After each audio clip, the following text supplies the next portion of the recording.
Can y'all? Ooh, there we go. Hello, it is 4 p.m. and I call to order the June 11th, 2024 Board of Trustees meeting. Chair Green is unable to be with us this evening, so I will be acting chair. Do I hear a motion to enter into executive session? Madam Chair, I move we enter executive session to discuss employment recommendations and updates and to receive legal advice regarding Title IV federal guidelines. Title IX federal guidelines. Do I have a second? Second. Any discussion? All in favor? Aye. Aye. Aye. Any opposed? We will now enter executive session.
all of my ups and my downs, Coach. You remain faithful, Coach, not just as my coach, but as my friend.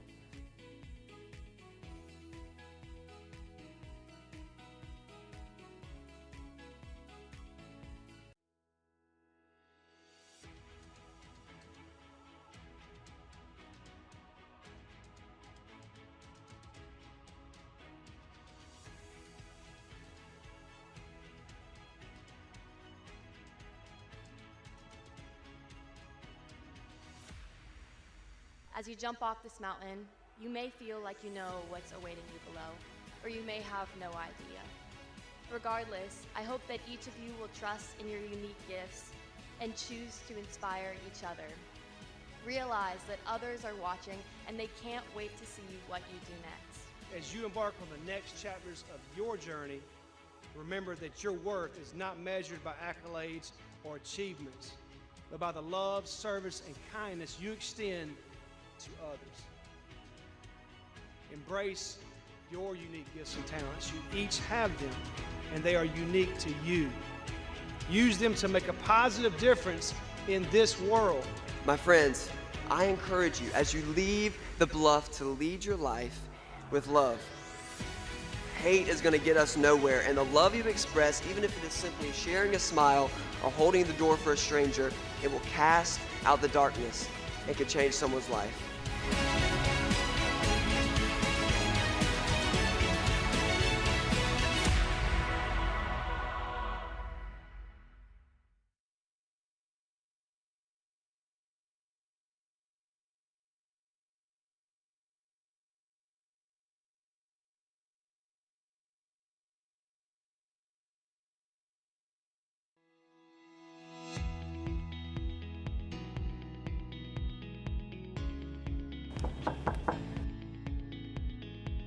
That's for you because you are my biggest inspiration. Miss Tesh, you're the teacher that has had the biggest impact on me. I am truly grateful to have you in my life. You're the reason I'm actually a senior right now. And so the thing is, like, I have my mom, but then it's like I have you as my other mom. And honestly, I wouldn't trade you for the world. I love you very much, and I'm always grateful for you. Oh my goodness. You've always been my favorite teacher, and I'm so grateful that you were always there to listen to me rant and tell me which boyfriend wasn't good for me before I even knew. You have made such huge impact on my life, and I'll be forever grateful. You're gonna make me cry.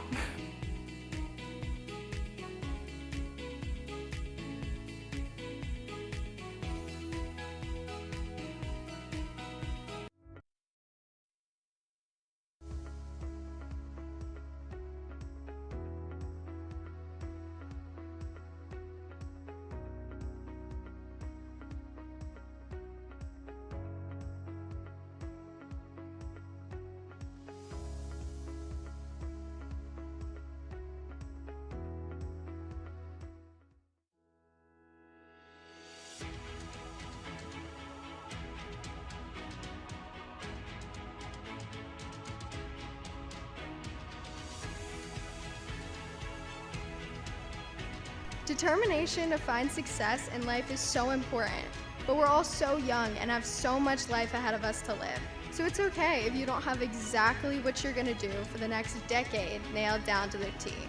I truly believe that each and every one of us will find our own unique path that will allow us to be successful. As you stand on the brink of the next chapter of your lives, the new expectations will be laid before you.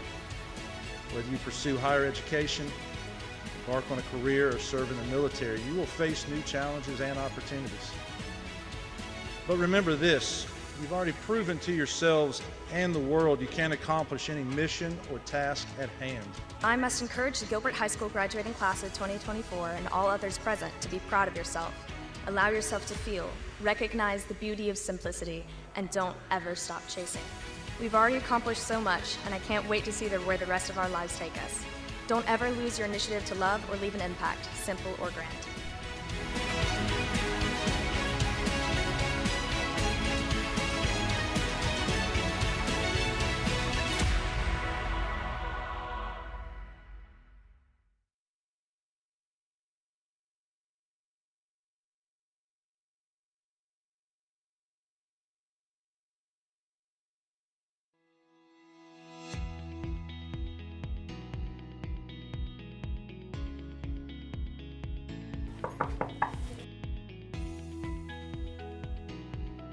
You're also like the reason I want to be a teacher. Oh my gosh, you're going to make me cry. This is so incredible. Ms. Wascola, thank you so much for all that you've done for me, the impact you've made. I'm a very outgoing and outspoken person, and you're genuinely one of the only teachers that like emerged in that and like allowed me to be myself in class and like celebrated that rather than tried to like quiet me down. The impact you've made in my faith. If it weren't for you, I wouldn't be able to keep my faith alive today in high school. So thank you so much for that. Thanks, Tanner.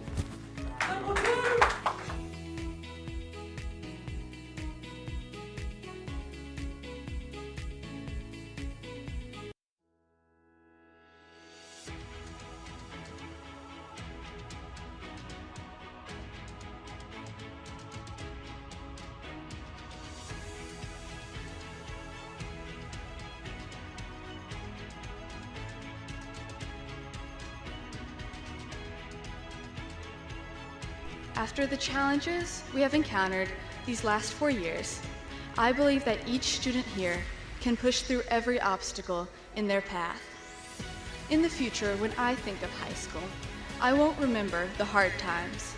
I'll remember the good times. I'll remember hanging out with friends. I'll remember watching football games, celebrating even when we lost. And I'll remember every student, teacher, and administrator who made up this community. Remember that success is not just about the grades you earn or the jobs you land, but about the impact you make on the world around you. Take risks. Embrace failures as an opportunity to learn and grow. And always stay true to your values. Your future is bright, and I have no doubt that each of you will go on to achieve great things. In this moment, you all have such unmatched potential and a sense of beauty for the possibilities of what is to come. Make it something worth your while, and make it something where you can benefit the people around you.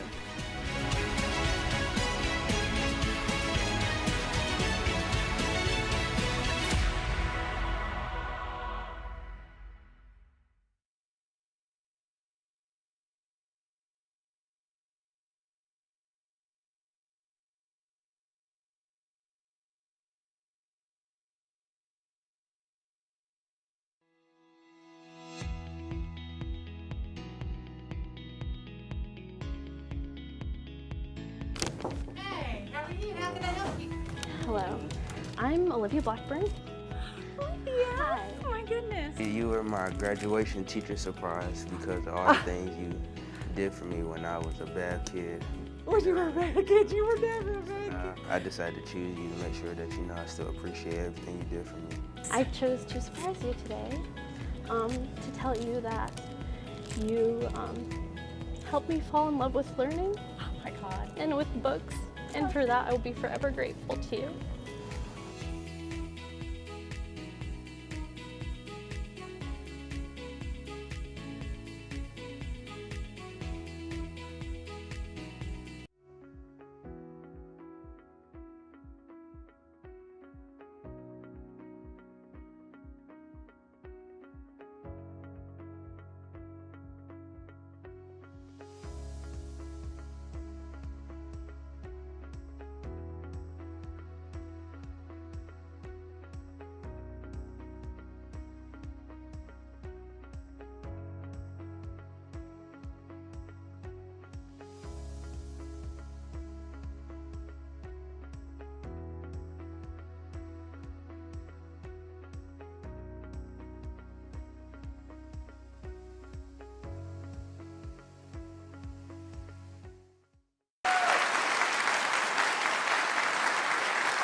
Lexington 1 has been designated as a Purple Star District, meaning that they're going the extra mile to make sure that they're doing everything they can to support our military-connected children. So it was a huge celebration today, and I was so honored to be part of it. The opportunity to celebrate 30 students here in Lexington 1 who are taking an incredible step forward in their own personal and professional journey, signing the military.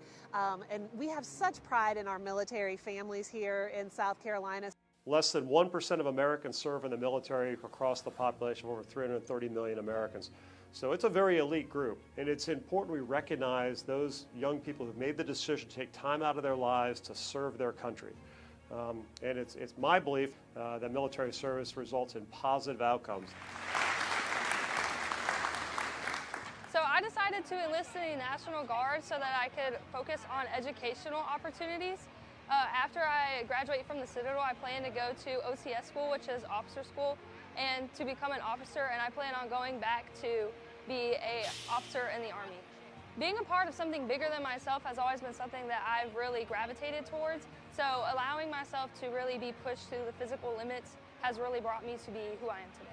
Teams bring something of a collective nature of working with other folks. You enjoy the outcome of a team sport. The military is the ultimate team sport. And so, young people make the decision to join that team, recognize they're going to gain a number of intangibles, sense of purpose, value, challenge. These are things that motivate young people, and I think is what makes the military so attractive.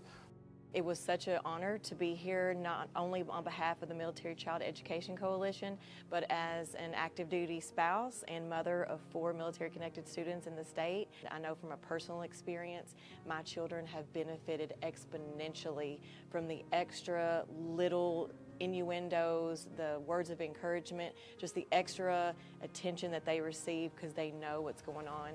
And I'm just here grateful. This is the best state that my family has ever lived in as far as support.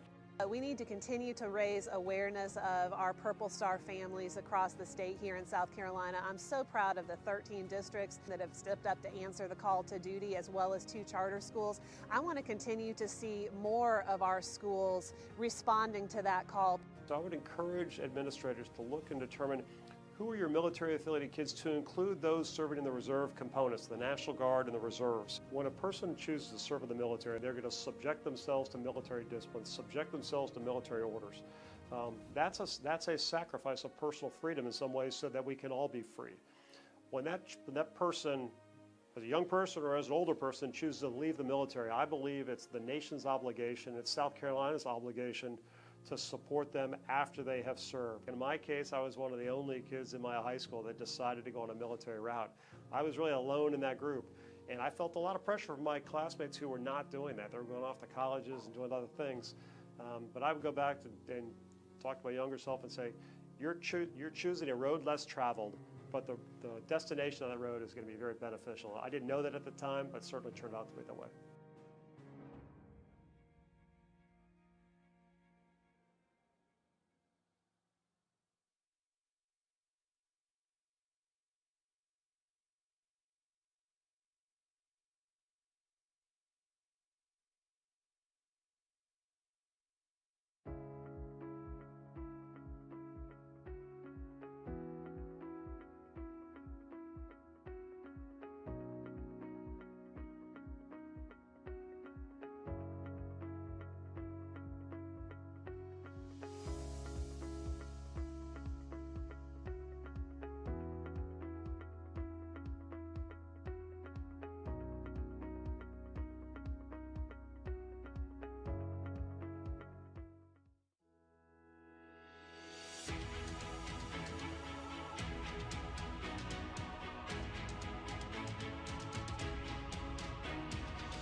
The best thing about life itself is that your life is what you make it.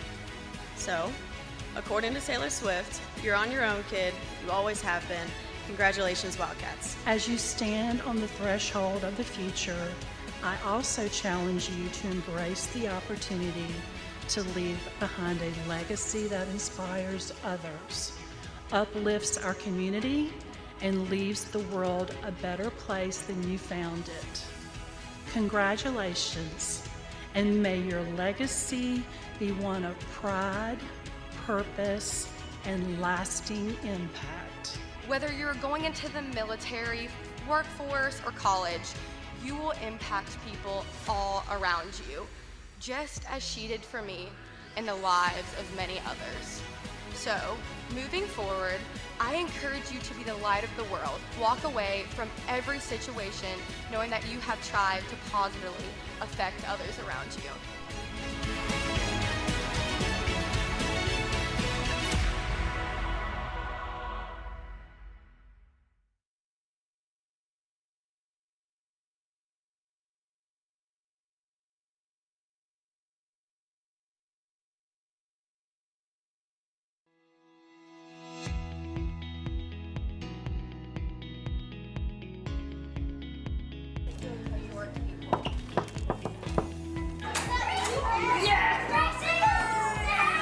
Hey, Miss Stewart.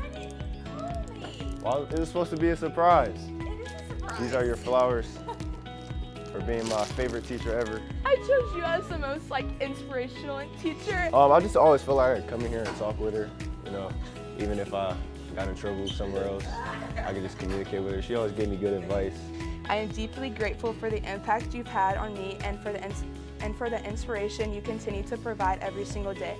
Your dedication to your students is truly remarkable, and I feel incredibly fortunate to have had you as my teacher, cadet, and mentor teacher. This experience was life-changing for me and positively impacted me in so many ways. I hope to continue in your footsteps and be the same kind of inspirational person to help students in a positive way. Thank you, Ms. Moyer, for your support, your kindness, and your unwavering commitment to make a difference in the lives of students, including me. Your influence will be felt for years to come.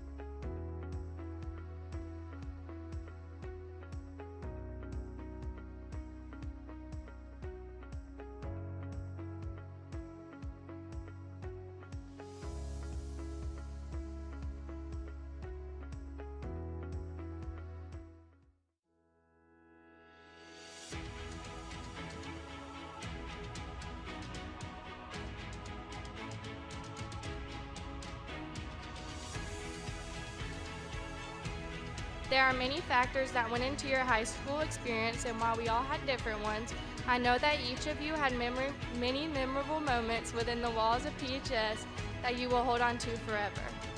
Wherever each of you venture off to, you must know that PHS played a part in that, and remember that you will always have the support of your teachers, staff, and classmates.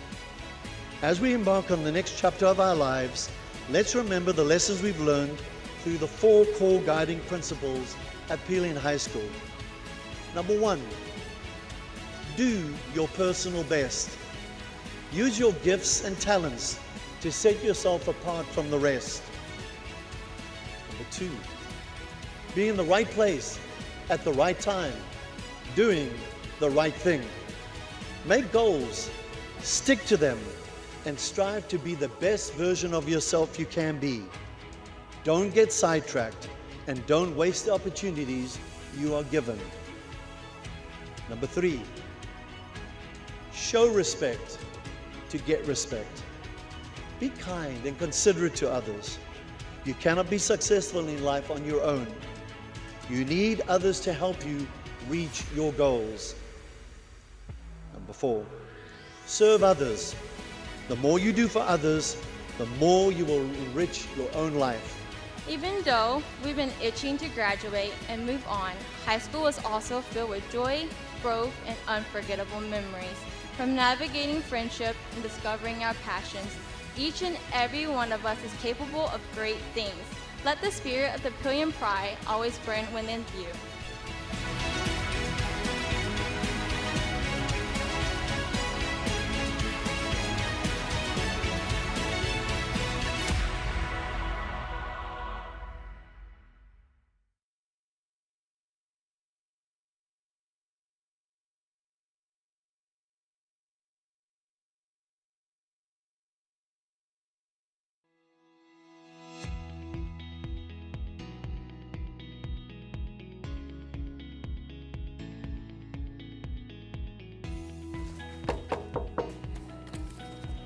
I want to give you these, and I just want to thank you for being a very awesome teacher, for always pushing me to my limits and never letting me give up. The longer I thought about who would be the best candidate, the more it started to become a no-brainer to me.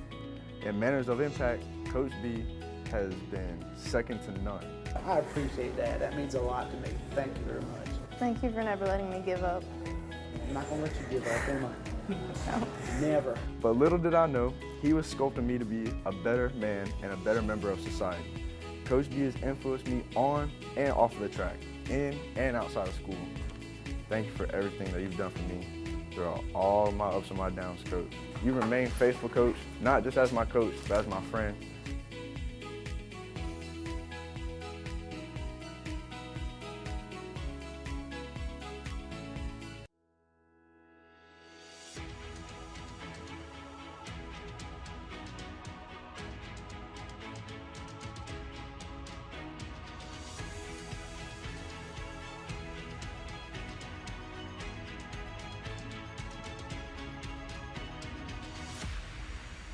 As you jump off this mountain, you may feel like you know what's awaiting you below, or you may have no idea. Regardless, I hope that each of you will trust in your unique gifts and choose to inspire each other. Realize that others are watching and they can't wait to see what you do next. As you embark on the next chapters of your journey, remember that your worth is not measured by accolades or achievements, but by the love, service, and kindness you extend to others. Embrace your unique gifts and talents. You each have them, and they are unique to you. Use them to make a positive difference in this world. My friends, I encourage you as you leave the bluff to lead your life with love.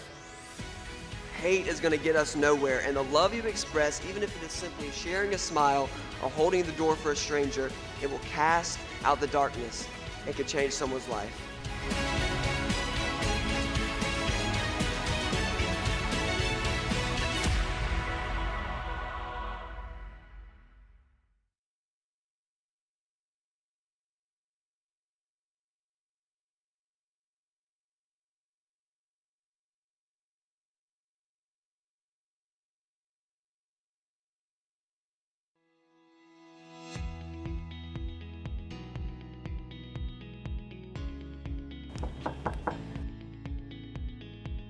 That's for you because you are my biggest inspiration. Miss Tesh, you're the teacher that has had the biggest impact on me. I am truly grateful to have you in my life. You're the reason I'm actually a senior right now. And so the thing is, like, I have my mom, but then it's like I have you as my other mom.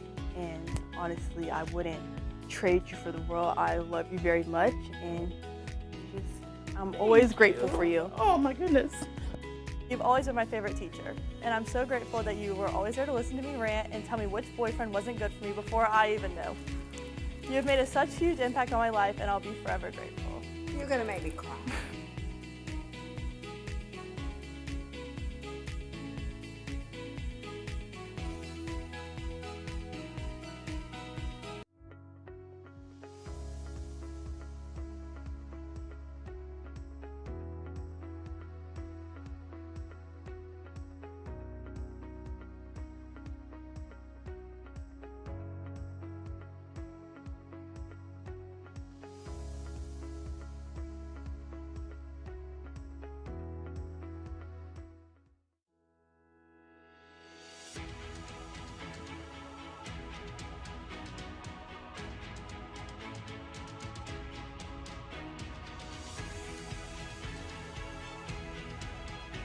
Determination to find success in life is so important, but we're all so young and have so much life ahead of us to live. So it's okay if you don't have exactly what you're gonna do for the next decade nailed down to the T.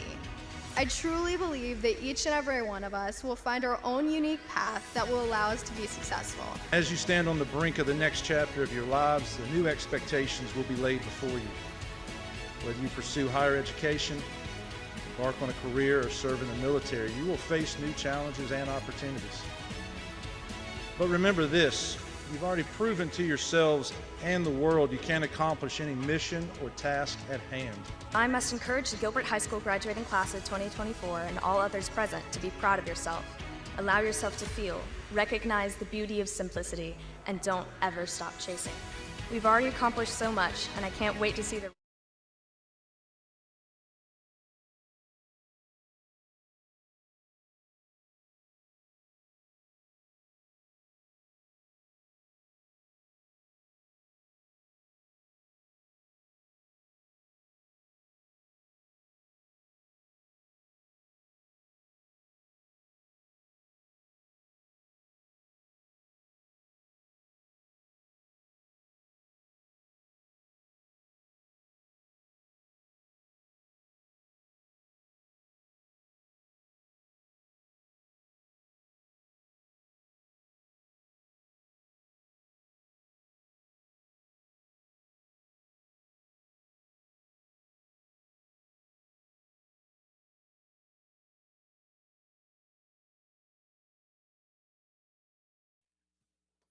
Madam Chair, I move we conclude executive session and return to general session. Thank you. Do I have a second? Second. Any discussion? All in favor? Aye. Opposed? All right, the motion carries. I call to order the June 11th, 2024 board meeting and public hearing. The district is in compliance with the South Carolina Freedom of Information Act by notifying the media of the date, time, and place of the meeting. The district tapes the meeting for accuracy in preparing the minutes. I now yield the floor to Ms. Katie McCowan. Madam Chair, fellow board members, staff, and guests, please rise and join us for the Pledge of Allegiance.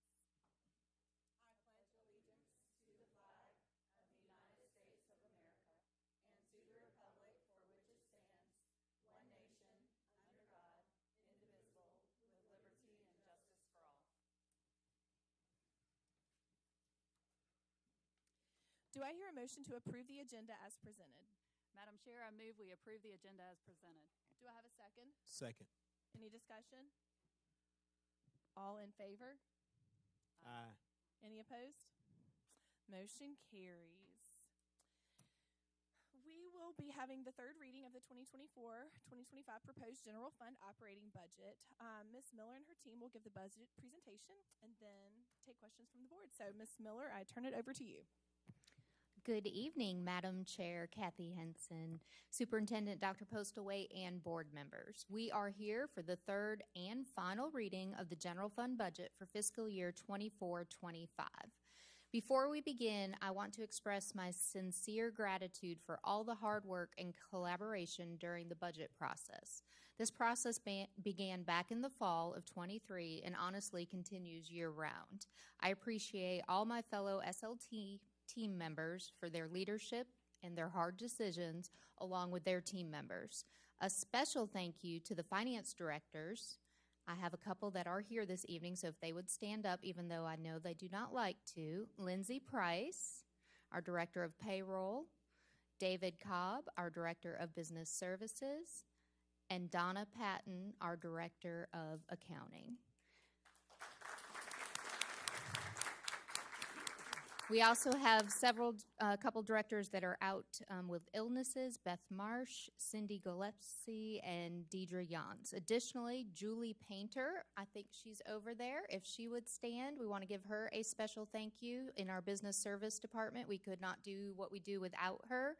And Melinda Wicker in payroll, but I do not believe she's with us tonight, but those two folks really are behind the scenes doing a lot of work for us, and we appreciate them running and rerunning and running again with numbers. So thank you so much.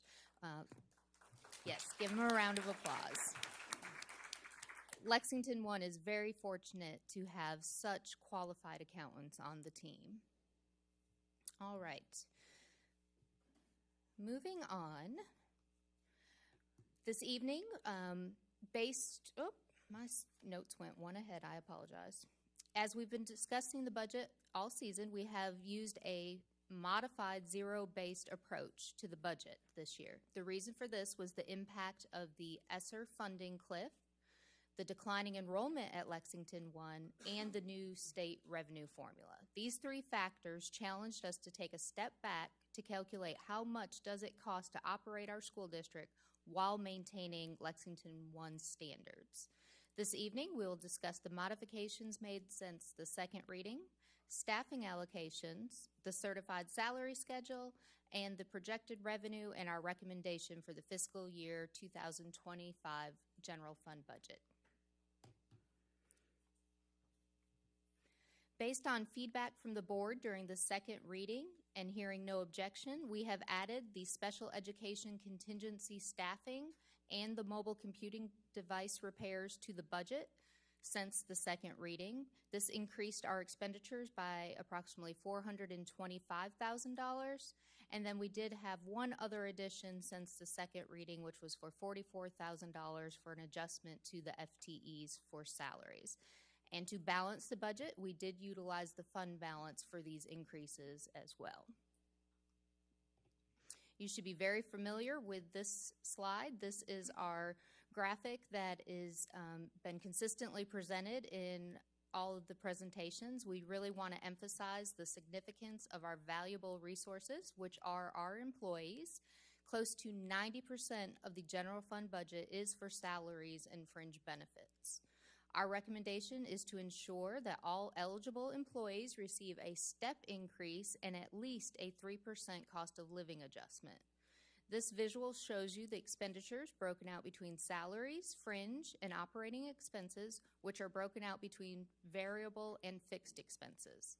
Our proposed expenditures total $385.1 million.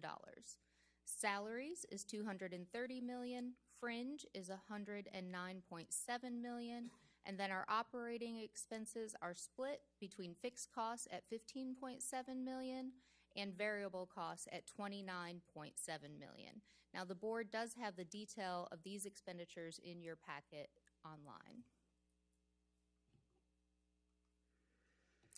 This slide has been updated for the items that were added since the second reading.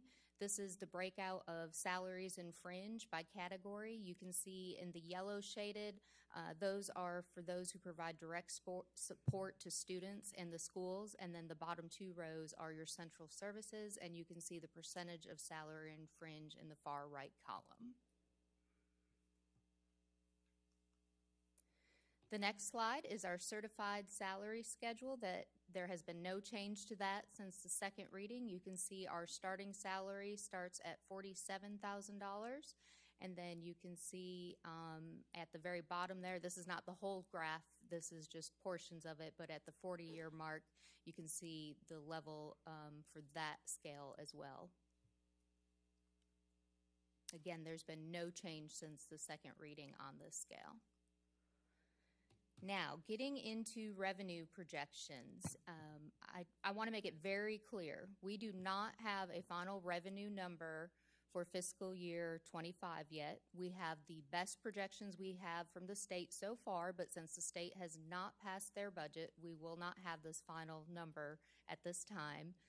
We have not made any adjustments to our revenue projections since the second reading, and that's why it will be critical that we do an amendment to the budget in August once we have a better projection of enrollment for the fiscal year and we have the final state approved revenue numbers. With that being said, our local revenue, state revenue, and transfer in are on this slide in the center column, which are approximately $360.3 million. Again, this has not changed since the second reading, and this does not include the use of assigning any fund balance. These are preliminary, and they will change. I do want to let the board know that we did finally receive our revenue number for the current fiscal year that we're in on May 22nd, 24. So with just over 1 month to go in the fiscal year, we were informed what our final revenue number was. Fortunately, we had conservative projections, and the decrease that we made in August was more than it needed to be based on what we are being told that we will receive this year. So while we decreased it $7.6 million, we only needed to decrease it about $4.6 million. So that means we're about $3 million to the good. I originally was projecting that we probably would not go into the fund balance at all. It would be a pretty break-even year, but I am now projecting that we may add to the fund balance by that amount that we received in the state revenue that we were not expecting. But again, we have no way to know that number until there is only 1 month left in the fiscal year. But fortunately, it went in the direction that it did. Okay, the next slide is your general fund balance as of June 30th, 2023. The purpose of this slide is just to remind you of what the fund balance is and to show you in the box there. I thought it was pink, but it might look more purple up there.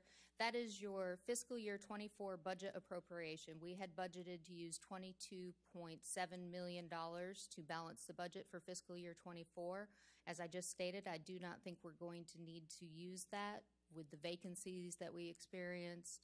I just do not think we're going to need to use that, so that money will be available.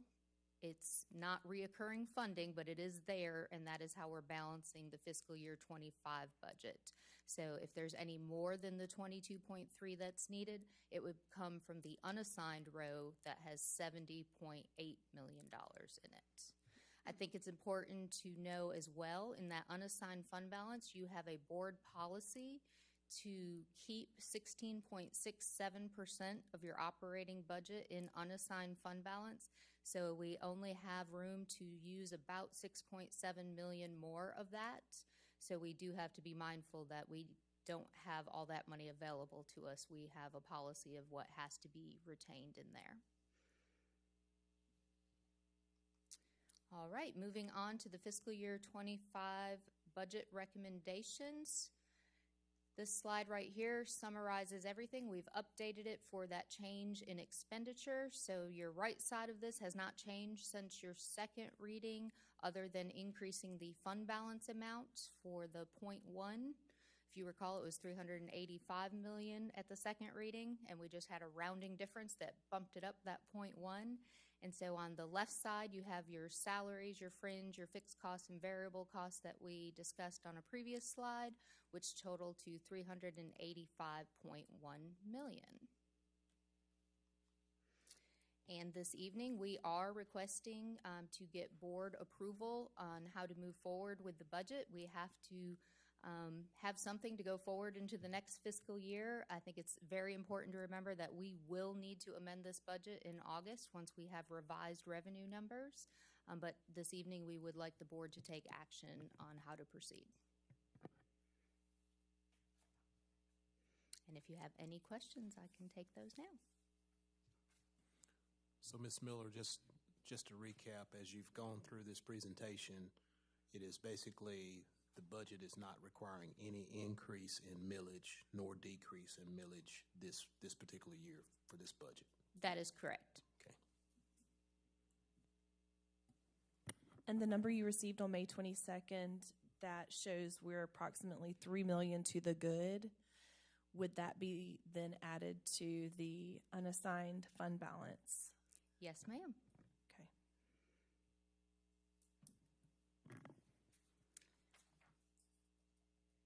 I would just like to say that I'd rather be to the good. I think we can all agree. So thank you for being conservative.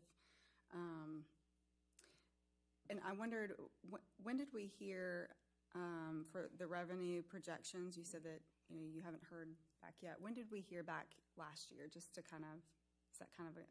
I believe last year we knew before June 30th, but it was after the board had voted here. It just depends on when legislation makes that final decision. And this is not a question, but just a comment, Ms. Miller. Thank you for answering some of my questions about when you get into the details of fiscal year 23-24, fiscal year 24-25, some of the increases, decreases that we saw. I thought you did a real thorough job of explaining that and laying that out. So thank you for doing it. I know that takes extra time to do it, so I appreciate that. You're welcome. Ms. Miller, a couple of comments as well. No questions right now, because you've done an excellent job of answering questions that we presented along the way. So I want to thank you for that. Also, to highlight, as reflected in the budget, our most valuable resource is our teachers and staff. So that is something we want to continue to highlight going forward, and glad to see that reflected in the budget. So thank you and all of your staff for all your hard work. Board, any other comments or questions at this time?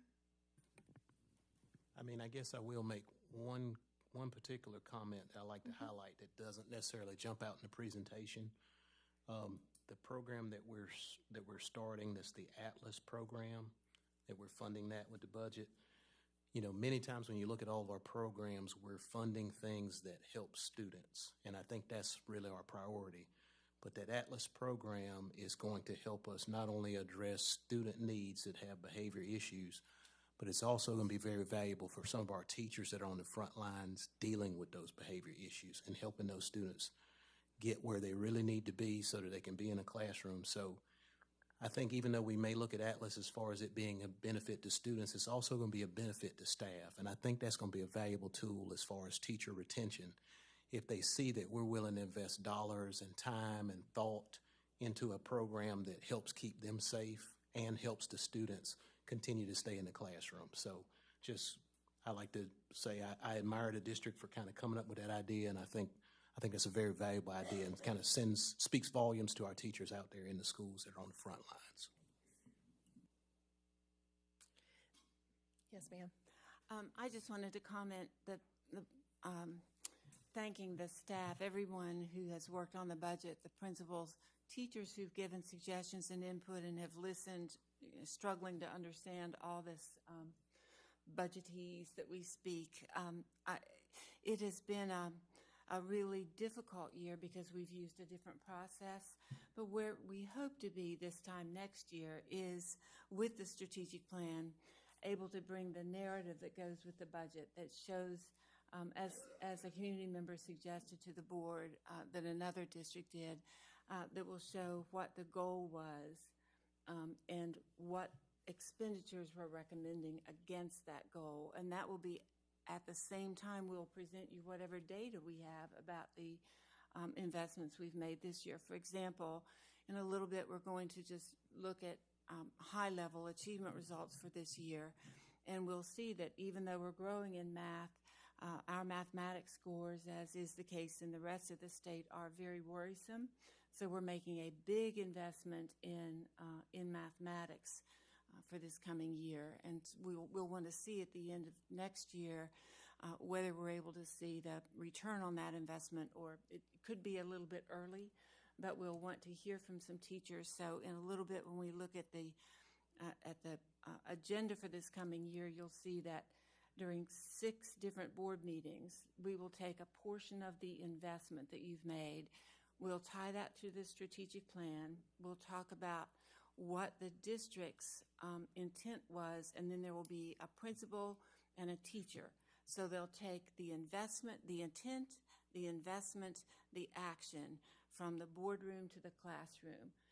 And that will be at least 6 different board meetings next year. So I want to thank the principals for being here tonight, and I appreciate your comment, Mr. Rice, about the Atlas program. I don't know if you saw the number of elementary principals nodding their heads when you were talking, but we're only able to start it at the elementary level next year. And I think immediately when we finished our early morning meeting with principals talking about where we were in the budget, several elementary principals thanked the board for being able to support the Atlas program this year.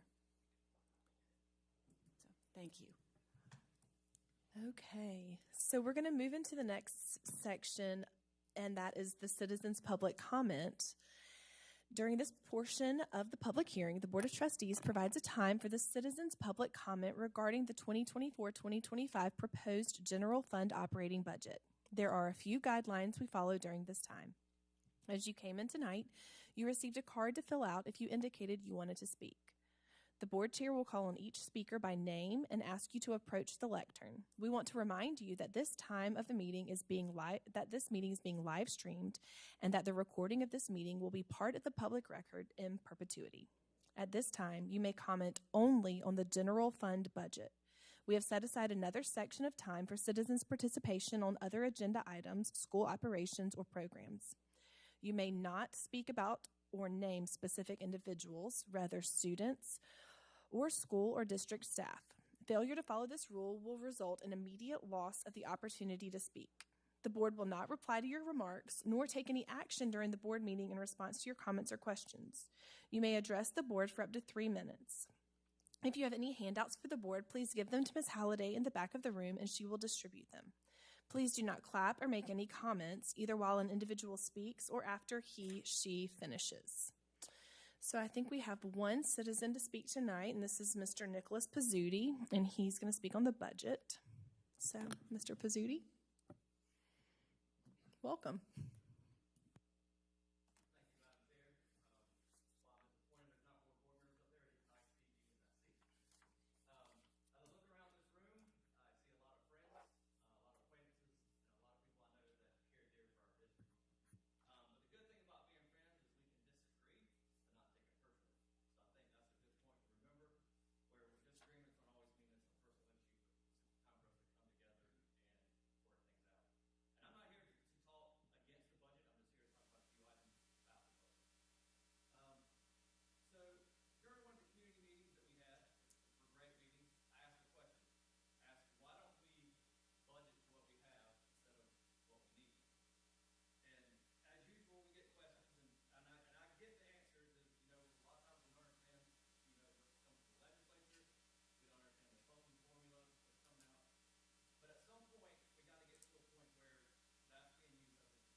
balances every year to the budget, but we haven't been using them, which means we're rolling over every year, which means we have an inflated budget.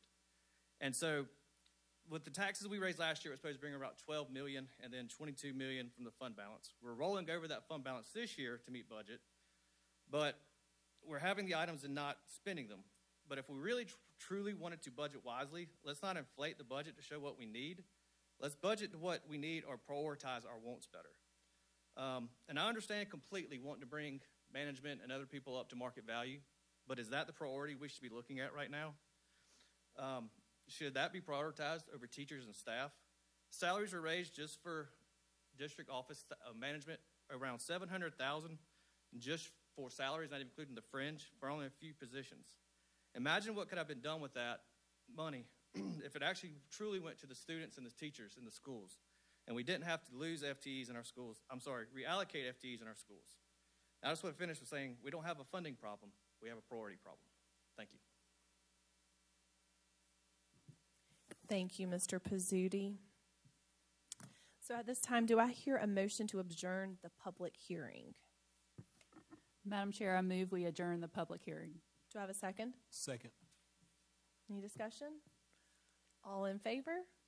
Aye. Aye. Any opposed? The motion carries.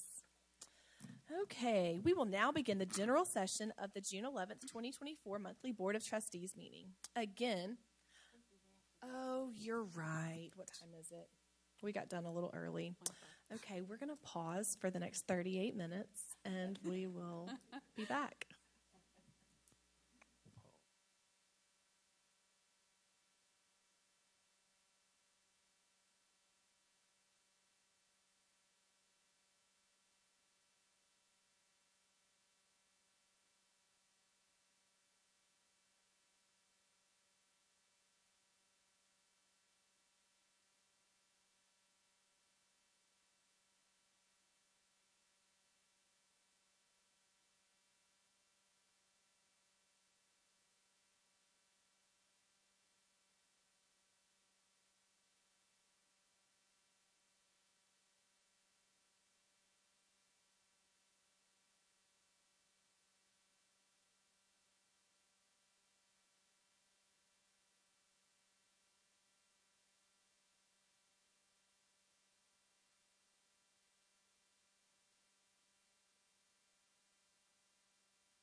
Let's try take 2.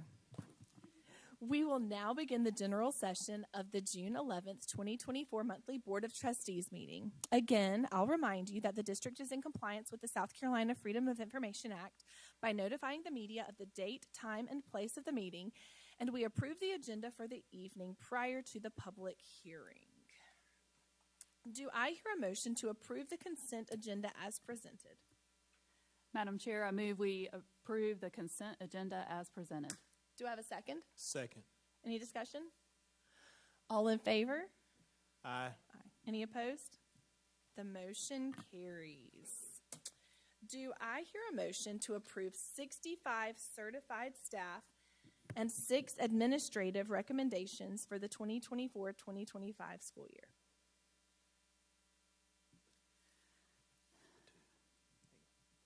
Madam Chair, I move that we approve 65 certified staff and 6 administrative recommendations for the 2024-2025 school year. Thank you, Ms. Shealy. Do I have a second? Second. Any discussion? All in favor? Aye. Any opposed? The motion carries. Do I hear a motion regarding a personnel matter? Madam Chair, I motion that we authorize the board chairperson to execute an order on behalf of the board terminating the employment of a professional employee of the district. Such order having been reviewed by the board. Thank you, Ms. McCowan. Do I have a second? Second. Thank you, Mr. Rice. Any discussion? All in favor? Aye. Any opposed? The motion carries. We do not have any other action stemming from executive session, but I will like to say that the board received legal advice regarding the new Title IX regulations and that there is no action required at this time. Okay, the part of the evening that most of you are here for is our honors and achievements, so welcome. Please remember to grab the Proof Positive newsletter, which highlights our honorees. And that newsletter was on the sign-in table as you came in the door. Once we finish, we will give you a chance to leave, if you want to, before we resume the rest of the meeting. Dr. Postlewaite, will you please step down front? We have several honorees tonight, so when you hear your name, please come and stand with Dr. Postlewaite as we tell the audience about you and your achievement. All right, we will begin honors and achievements tonight by recognizing an outstanding graduate from River Bluff High. Anna Cully, please come down front. Anna, who graduated this year from River Bluff High, received the honor of being selected as a 2024 U.S. Presidential Scholar. Anna is one of 161 students nationwide to be selected for this prestigious honor, which highlights her exemplary academic performance, leadership qualities, and dedication to service. Anna's commitment to excellence is evident in her contributions to the community and her passion for the arts. Her selection as a U.S. Presidential Scholar reflects her dedication to academic achievement and her potential to make a positive impact on society. Congratulations on this achievement, Anna. We wish you all the best in your future endeavors.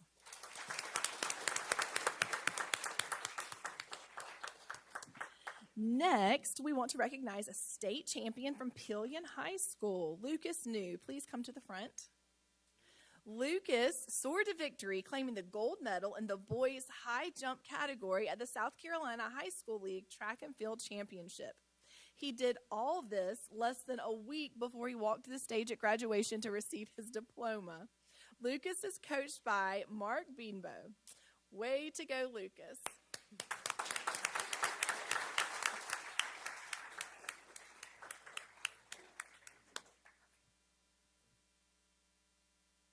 Now we would like to bring your attention towards both River Bluff High and White Knoll High students who showed their valuable skills in becoming career-ready for business. These students competed and placed first in various DECA categorical competitions. Please come down when you hear your name. From Lexington Technology Center, Ashwin Chedabaran, I hope I said your name right, and Rushal Patil. They placed first in business law and ethics team decision making.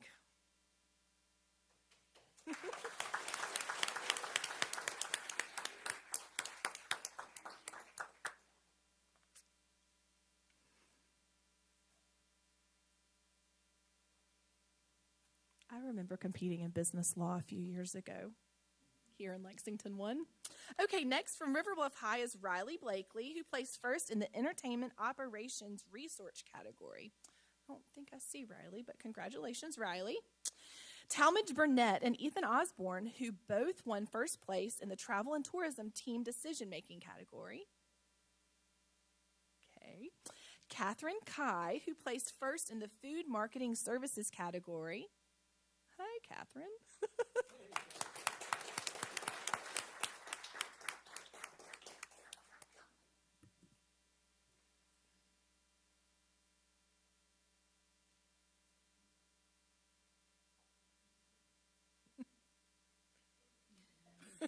Perfect. Next, we have Yoon Woo Choi, who won first place in the Project Management Business Solutions category.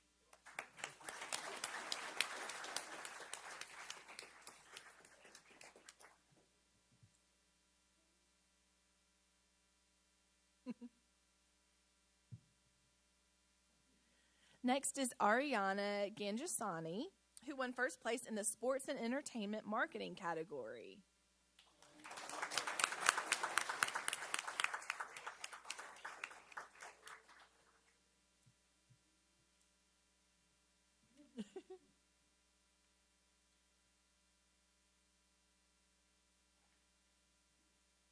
Next is Reed Howell, who placed first in the Integrated Marketing Plan Product category. Reed. Next, we have Onika Chukwu Idagagi, who won first place in the Entrepreneurship Innovative Plan category.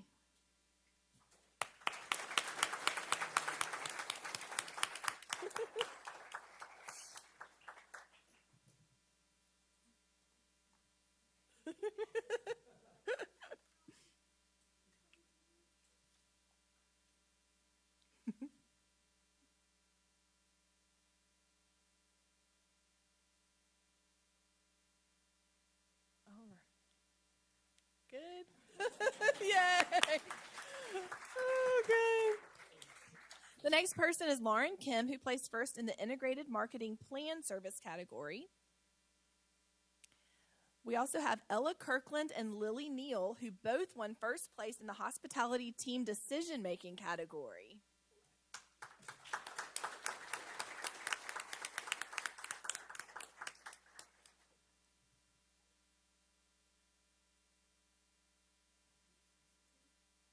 Next up is Antonio Kirillo and Lenny Nguyen, who both placed first in the Buying and Merchandising Team Decision-Making category.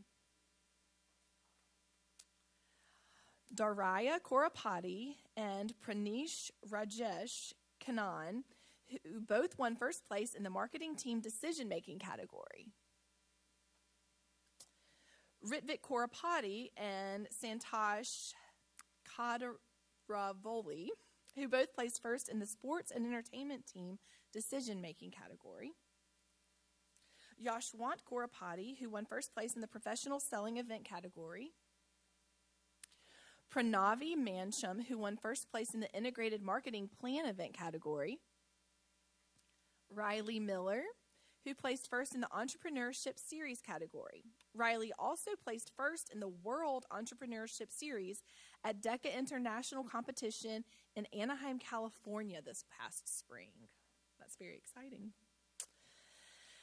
Kashik Nidugatu, who won first place in the Hotel and Lodging Management category.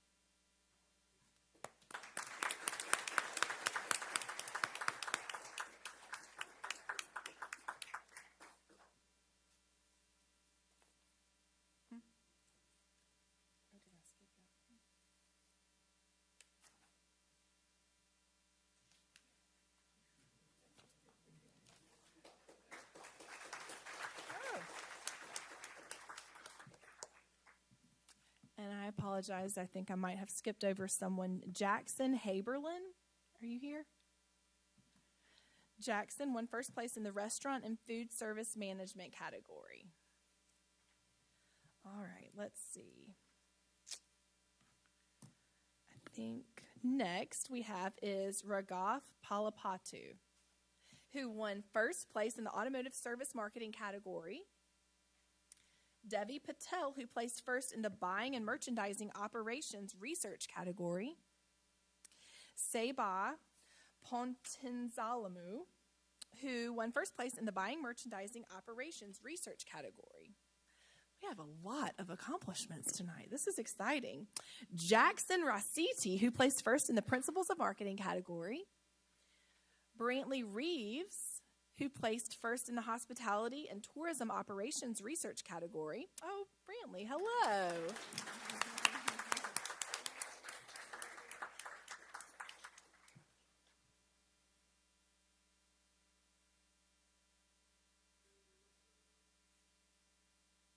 Good job, Brantley.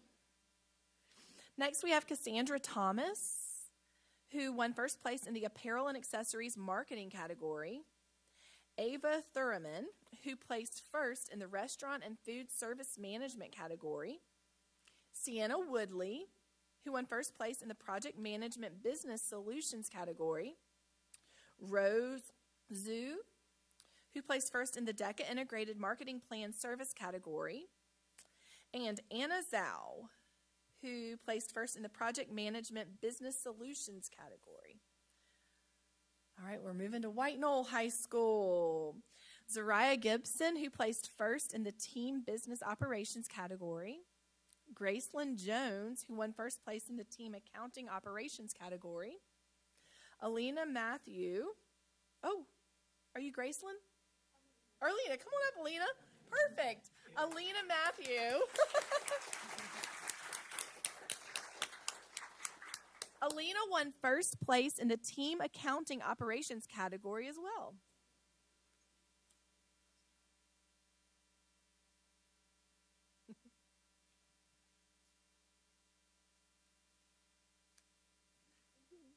Good job. Justine Robinson is next, who placed first in the Team Business Operations category. And Snikata Sinha, who also placed first in the Team Business Operations category. Perfect.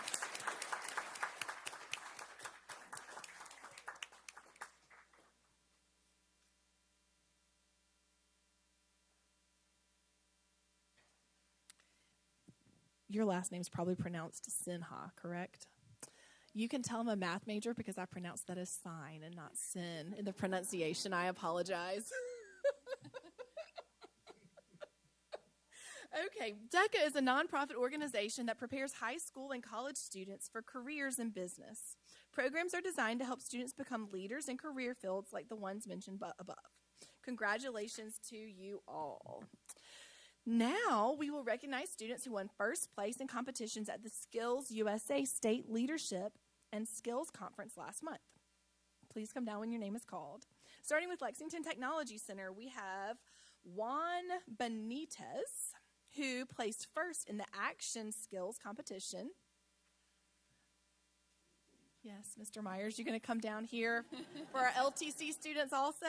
We have Cody Carter, who won first place in the Tactical Response Team competition. That sounds exciting. William Coggins, who placed first in the Marine Service Technology competition. Hello, are you William? Congratulations, William.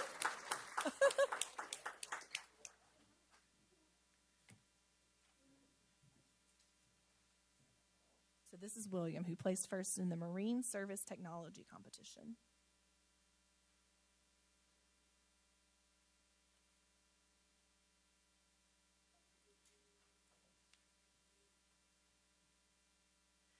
Next up is Tanner Conway, who placed first in the Automotive Refinishing Technology competition.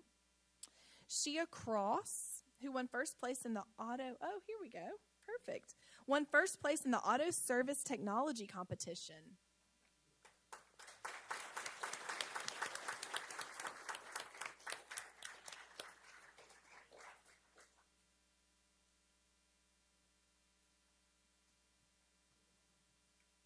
Noah Drafts, Carl Palma, and Nicole Zubert won first place in the Tactical Response Team competition.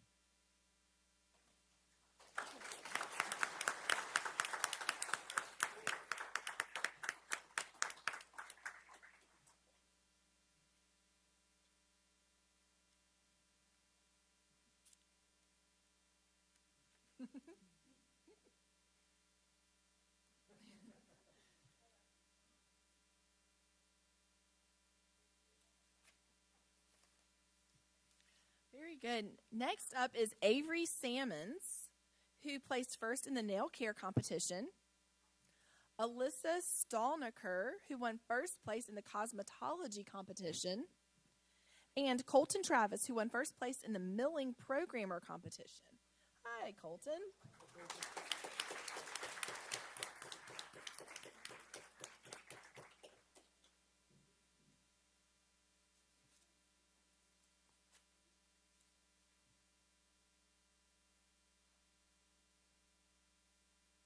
Oh.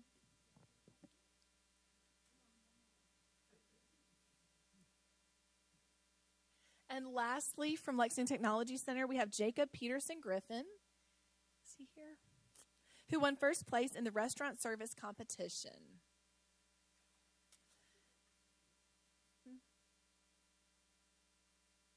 Nicole Zubert? Yes. Okay, now we have White Knoll High School next, and that's Drake Gary, who placed first in the technical drafting competition. Hi, Drake.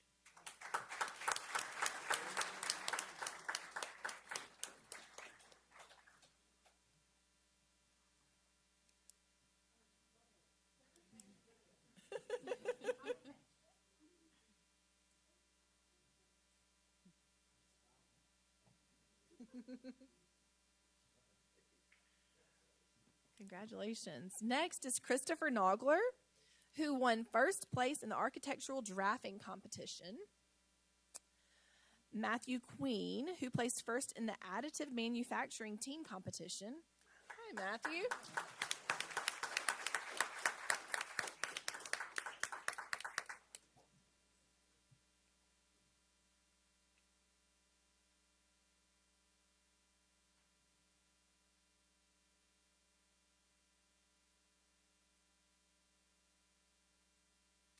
And Joshua Ridley, who also placed first in the additive manufacturing team competition.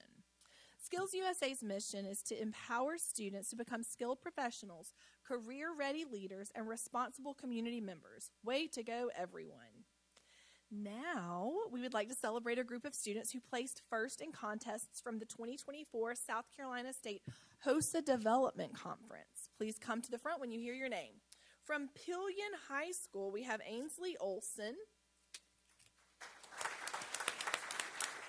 Ainsley won first place in the clinical specialty contest. Oh, here's your principal. Gonna come celebrate with you.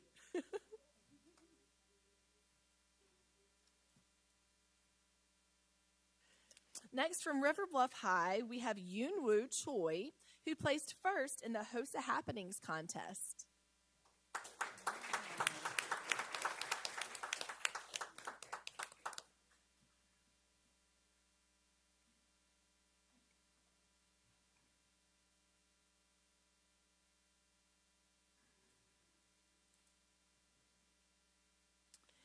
Next, we have Daraya Korapati and Kashik Nidigatu and Alexander Ziegler, who together placed first in the Creative Problem Solving contest.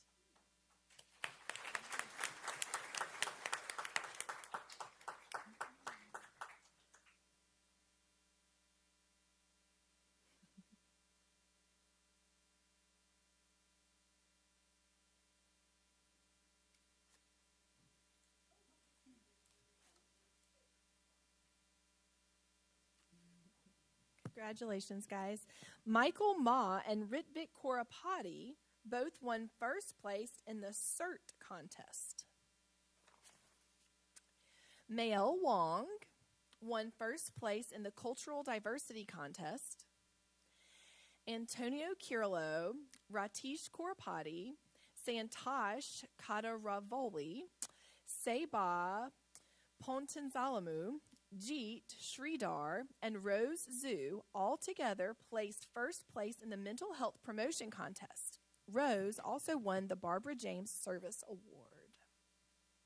Lastly, from White Knoll High, we have Skylar S. Benson, who placed first in the Epidemiology Contest. Health Occupation Students of America, also known as HOSA, strives to promote career opportunities in the health industry and enhance the delivery of quality health care to all people. Congrats to you all.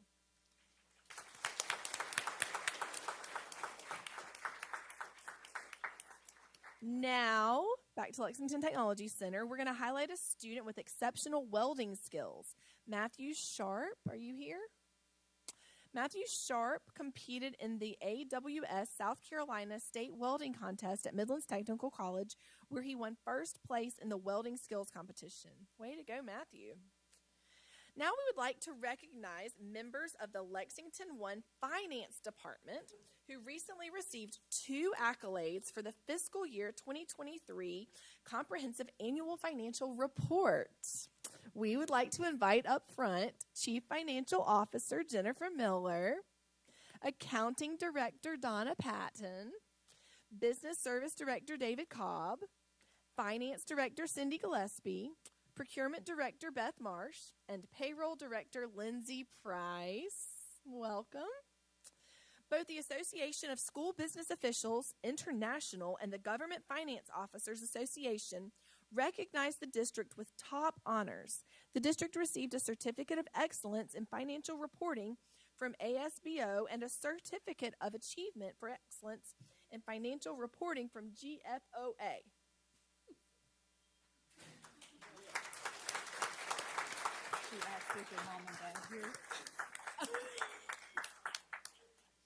Earning these honors, the highest forms of recognition in these areas of governmental accounting and financial reporting, represents a significant accomplishment.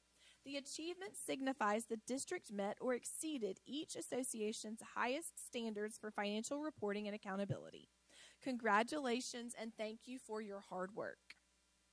Thank you all for taking the time to recognize our amazing students, staff, and schools. We truly do love sharing these accomplishments and achievements with you. If you need to leave, we will give you a quick and quiet moment to do that now.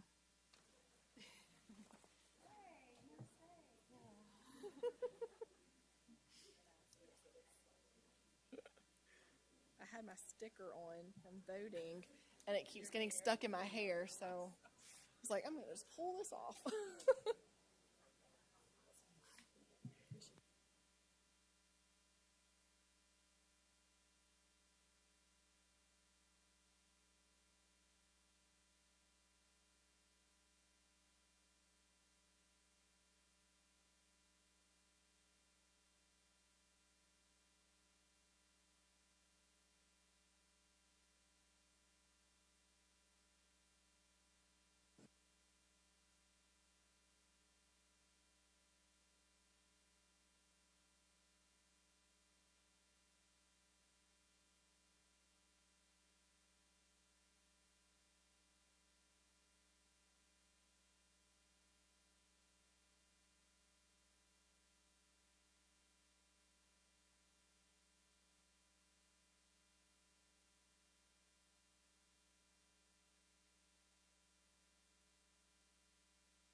Okay, we are moving on to item 12. Sorry, he said something funny. That's why I laughed. We're moving on to item 12, which is the superintendent's report. So, Dr. Postlewaite, I will turn it over to you.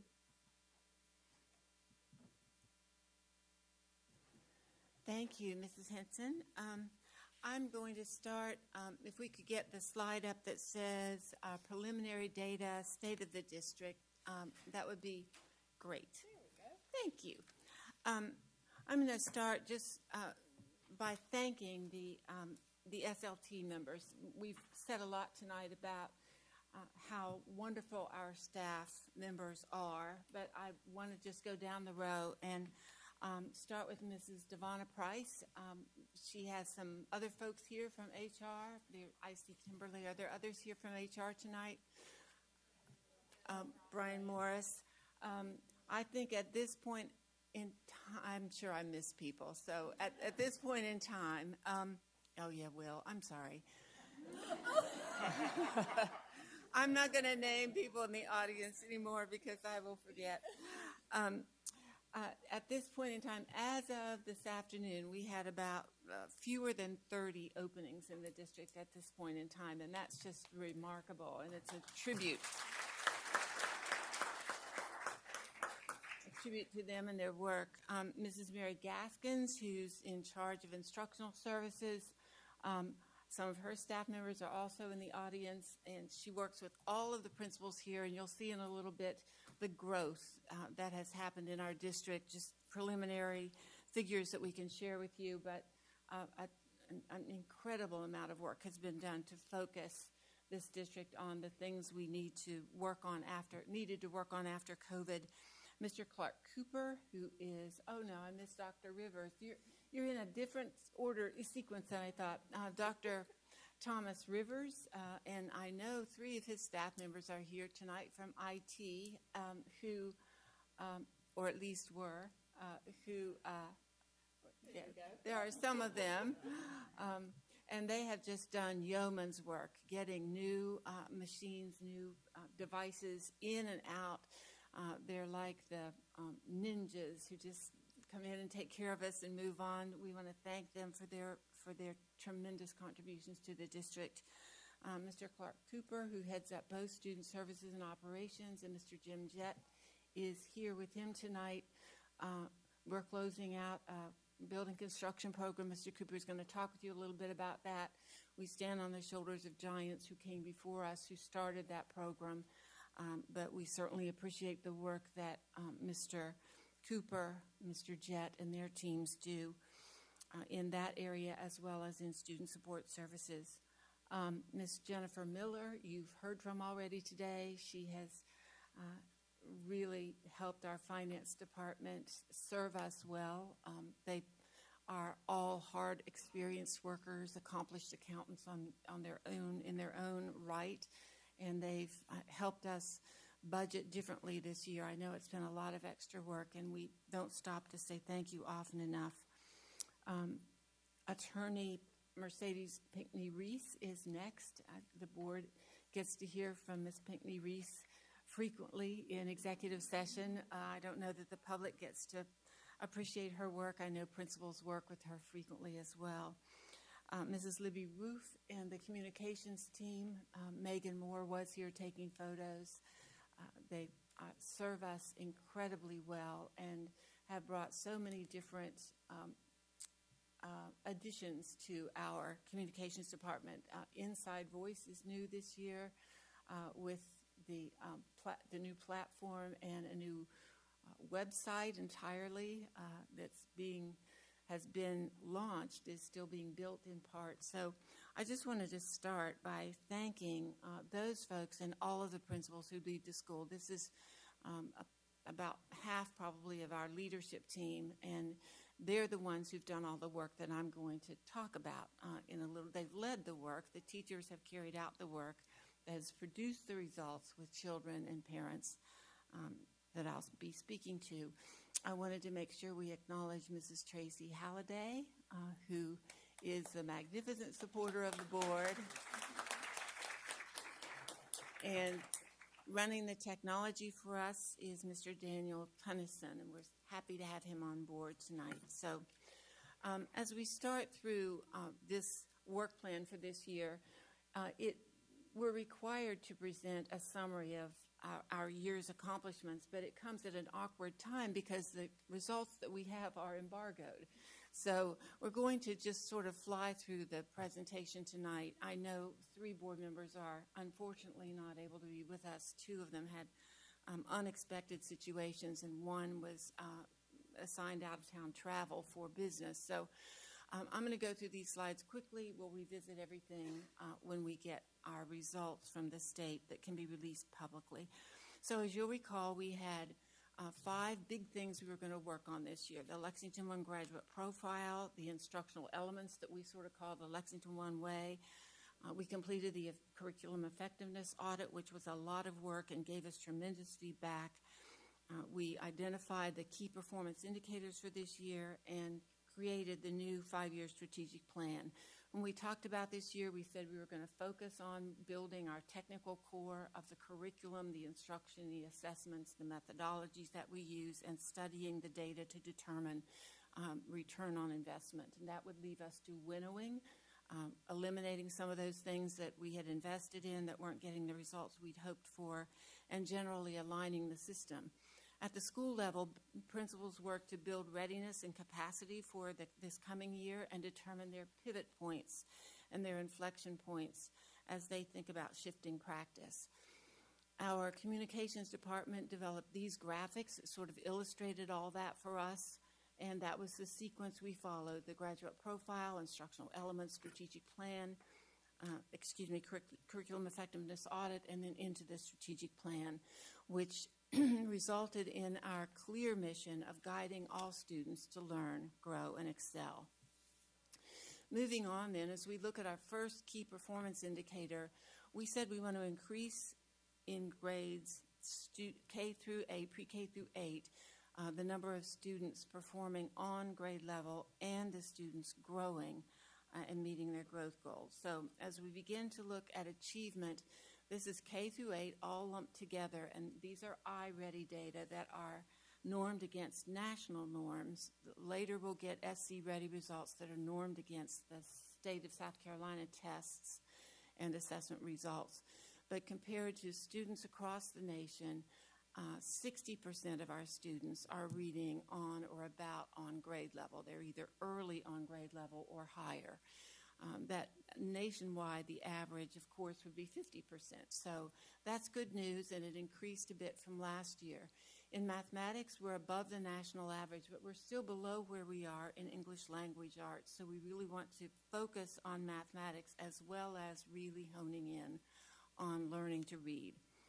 If we look at growth, this is where we have some really exciting news. Some of the principals sitting here will tell you that they had historical growth in their schools, growth unlike anything they have seen before, and they are poised and aligned with the work plans that they worked on with their school teams last week to hone in on those opportunities for growth to an even greater degree next year. So we're extraordinarily proud of the students who, remember we talked about if you're one whole grade level behind, you have to grow a year and a third, 3 years in a row to catch up that 1 year. So it's really important that those students who are below grade level are showing accelerated growth, and that's one of the critically important goals for us. Very good news at the high school levels with the end of course results. Our mathematics, again, is below where we want it to be, but we see significant growth. White Knoll High School, for example, experienced really outstanding growth in 3 of the 4 areas this year. Moving on to key performance indicator 2 was to increase the students who are on rate to graduate, so on track to graduate. So as we look at this, we see we moved from 82% the year before to what we believe is 90% of our students who are on track to graduate. They have completed the coursework that they need along the way as freshmen, sophomores, and juniors, and are poised to enter the next grade level on track. Our next goal was to see an increase in seniors who are meeting college and career readiness indicators. As we looked at these data, we realized that we need to build a better system to collect these data. There is definitely an increase in the completers and the certification students. There's an increase in the number of students participating in job shadowing, internships, apprenticeships, and so forth. As you can see from the numbers of students listed there are actually more students listed than were graduates. So we have to find a way to tell you how many of your graduates are graduating. We'll have those data by this fall. And we want to mention on Mr. Myers and his team's behalf that this coming year is Lexington Technology Center's 50th anniversary year. So we just wanted to put a plug in for the celebrations that will be occurring at LTC over the coming year. And then finally, we wanted to see an increase in the numbers of students, staff, parents, families who indicate that they or their children feel engaged and safe. We don't have direct measures for these, but we did have 3 indicators we wanted to share. The first is a worrisome indicator. It's the chronic absenteeism rate. The chronic absenteeism is defined as a student who misses more than 10% of the days. So if there are 180 instructional days for students, this would be students who missed 18 or more days, regardless of whether those days were excused or unexcused. We know that nationally, before COVID, the chronic absentee rate sat at about 15%, and nationally, the chronic absentee rate for 2024 is estimated to be at 30%. So ours has crept up slightly. It is something that I heard many school teams talking about last week as an area on which they intended to focus. As we look at discipline, we see that stayed about the same. I wouldn't be surprised if that doesn't go up a little, and I think we should not worry about that, because coming back from COVID, we had lots of children who had forgotten what it was like to be in a school environment. We know that one of the most important factors for retaining teachers is creating optimal teaching and learning conditions. So we absolutely want to make sure that we have classrooms where teachers can teach and students can learn without ongoing distractions and disruptions. As we look at one more indicator, then, we see from the parent survey forms the positive climate survey responses. The first question, I'm satisfied with the social and physical environment of my school. We've seen that continually rise. If we round off those percentages, 84, 81, 86, and 86% would be the rounded percentages. I'm satisfied with my homeschool relations. We've seen that rise significantly since COVID. So there's just a minuscule dip, so we want to keep an eye on those things, but we are very blessed to work in a community where parents feel as though their public schools are serving them well, and we certainly want to continue to concentrate on the 15% who don't feel that their children are in the right social or physical environment. The second thing I was going to report on under the superintendent's update was the next steps on implementing the strategic plan. So I've talked about the mission. There are 3 strategies. The first strategy is around academic improvement. The second strategy is around improving the climate for teaching and learning. And the third strategy is around stewardship of resources. And we intend to imply talent, time, and finances when we talk about resources. It isn't just money, because talent is the most valuable resource that we have, and how we deploy that talent with the time we have available is the second most valuable resource. We've identified the 5-year targets for next year, which relate to the conversation we just had. 95% of our students will be on track to graduate over the next 5 years. That's a target we want to reach by 2029. 2030. 95% of our graduates are college, career, or military ready, which is why it's important to be able to give you those data for our graduating students in a timely manner. And then we want to continuously increase the number of PK students who are scoring at or above grade levels. So as we think about that last bullet, the reason we don't have a specific number in there is that those numbers vary by school, and they're based on projected growth from national data or from state data. Moving on then, as we think about the strategic plan, I've talked about the 3 strategies. There are 14 action areas that we have, 5 under the academic strategy, 4 under the climate strategy, and 5 under the use of resources strategies. So what the staff has been doing is looking at those strategies, working on their own action and work plans. The school's plans are a subset of the district's plans, and then within each department at the school, there will be a further breakdown of many of these action steps. So the district staff thought about how we design our board meetings, our budget, our time, our resources, our targets, our conversations around our strategic goals. And what you'll see on the next 3 slides then is a projected timeline for coming back to the board on many of the action steps that have to happen. So at the end of each of these items listed for inclusion on agendas August through June, you will see in parens the number of the action plan to which it corresponds. So that's the purpose of this document. And if you flip through these months, you'll see that in 6 of the 12 months, there is what's called an academic feature. And you can see it starts with preschool, then into grades K through 2. In October, we have the summative report. November, we get back to an academic feature in grades 3 through 5, and so forth, so that you can see we're starting with the plans building through the year. And Ms. Gaskins and her team are leading that work with the principals and the teacher representatives who will be presenting to the board. So those 3 slides encapsulate our projected timeline for bringing that information to the board. So I've covered 2 of 3 items that I included under this superintendent's report. I'm going to move now to the 3rd item, which is the board's business. The board's policy calls for you to have a self-assessment in July, and we don't need a full meeting in July. Your meeting is scheduled for July 16th. That's the day we have nuts and bolts with all the principals and assistant principals, lots of folks.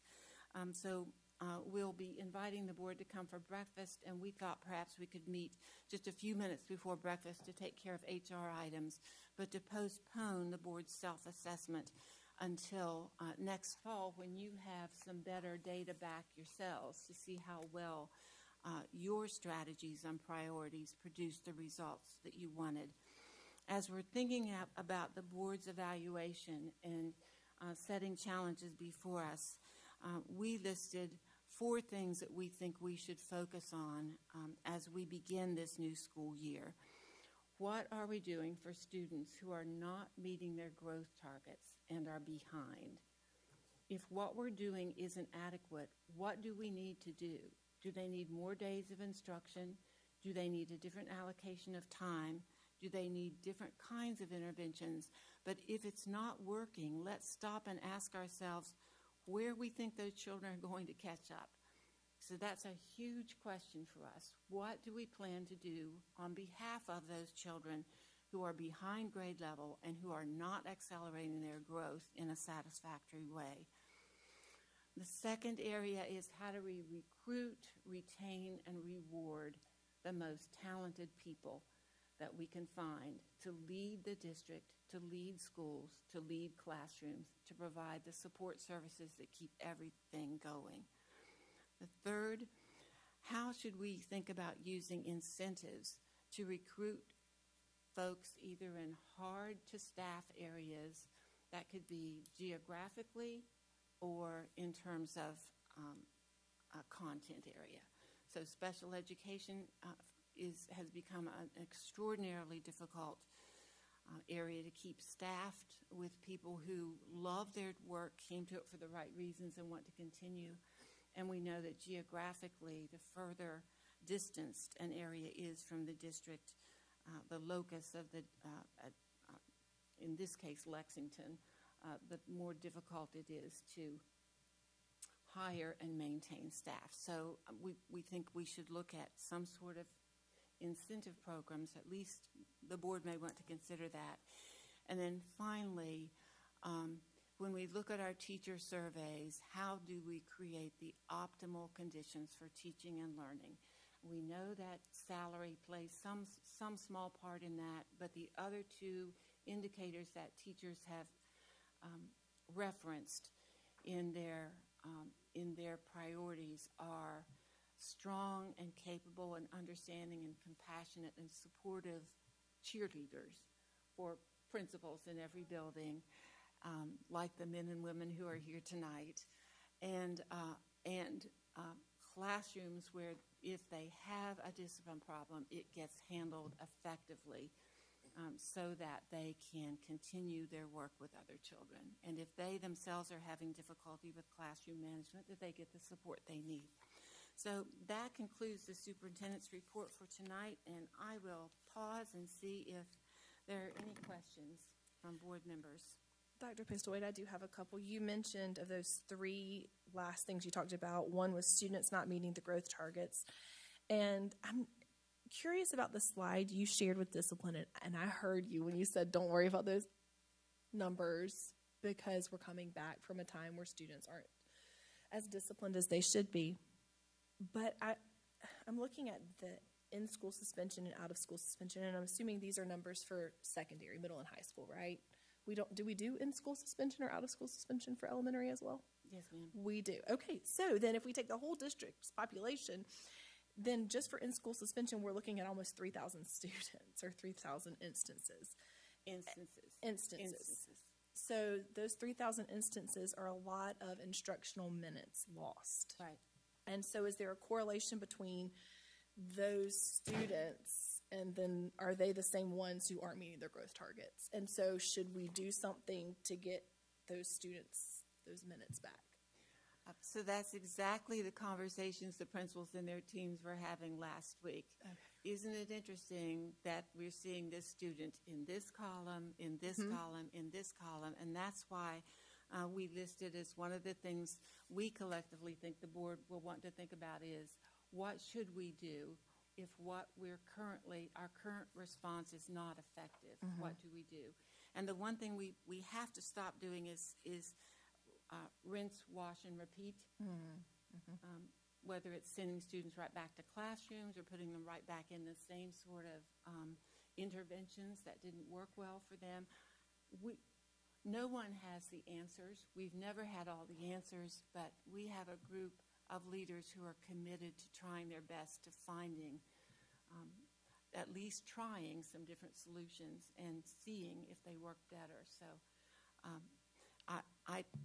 what I intended to convey with if this gets worse before it gets better is we need to be responsive to teachers right away. And next year they're going to have those, if the technology works for us, they're going to have on their name badges a little button they can push immediately signaling the office if they need help so that they aren't having to leave the classroom with one child and that sort of thing. So I wouldn't be surprised if we don't see a little rise, at least in our referrals. We may not see a rise in, we just have to have a way to deal with that effectively. So. And just a clarification, when you said chronic absenteeism is greater than 10% of the days or 18 or more days, does that include excused absences as well? It's just absences, period. Yes. It's excused. The definition in the law is excused or unexcused. Now, when we refer students for our own purposes of worrying, we certainly our principals take that into consideration. But for purposes of the law, when we report, for reporting purposes, it's excused or unexcused. And then my last question is looking at the EOC data with scores of C or higher, is this similar? Is there a correlation between the grades they're earning on the EOC and the grades they're earning in their classes? Are we seeing only 39% passing algebra or 78% passing English? No, that's a really good question. Thank you for asking it. And this is like an end-of-course test that students take on one particular day. It counts as 20% of their final grade. But it is possible for a student to have worked well and not have done well on the test. However, with the kind of gap that we're seeing in algebra, we know that we have misalignment with our curriculum or with the age of the students or the developmental level or the previous math that prepared them. I think it'll be really interesting to see how the algebra scores might be affected by the new course sequence that the state is implementing with the geometry first and then sophomores, primarily sophomores taking Algebra 1. They're a little more mature. We're not hitting them with all of this as freshmen. Some of them take it as 8th graders. I think that will be interesting to watch, but we're very, very excited about the new state textbook adoption in mathematics. Any other questions? Yeah, just to piggyback off of what you were just saying with the EOC, and I can attest to that. My freshman daughter somehow squeaked out all A's, but her, trying to think which class it was in, but she did have, an A all semester, and it was a 99, and then her EOC and bombed it. So she came home with a 90, so she held on to that A. But I really was hoping that we were going to have a chance to discuss this tonight.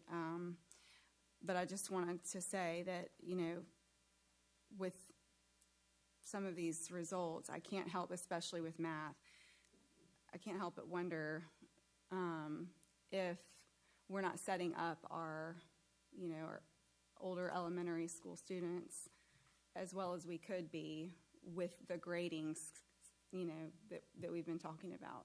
So again, I feel like this is a broken record at this point. What is the plan for that? And are we going to be able to at least, you know, see fifth grade or, you know, fourth and fifth grade maybe transition into grades next year? So the schedule that Dr. Postlewaite shared for the reports that we'll make to the board next year includes an elementary grading update. We want to get a very diverse group of stakeholders together to look at elementary grading from multiple perspectives and bring a proposal forward. And so I think that was on the calendar for December. I can look back. I think it's December and then again in May or June or sometime in the spring, Mary. Yes, but we're going to tackle that work at the beginning of next school year. And I feel like we had this conversation this time last year, and so I was expecting that this time this year we would be implementing something like that.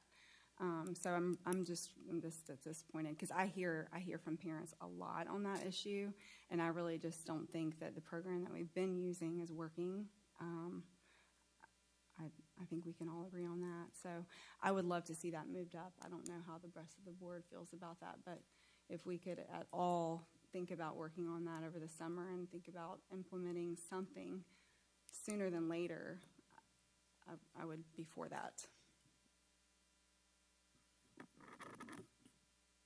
Dr. Postlewaite, would you like to? I would. Okay. So there's a certain sequence to things that has to happen. So the curriculum has to be built. We have to know that all schools are using the same curriculum. I think we all agree that the grading that's used in primary grades is, perhaps not all of us agree, but I think our primary teachers and parents like the grades that students get maybe through third grade. And I believe that principals are well aware that in grades 4 and 5, we need to build a better bridge between what's happening in third grade and what happens to students in sixth grade. But we had a new ELA adoption.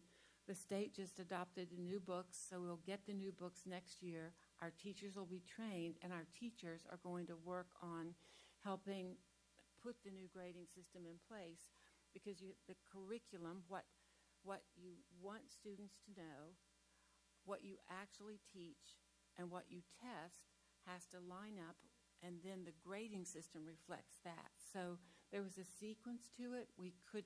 It didn't make sense to build the grading system without building the foundation for that. So that is what's happening.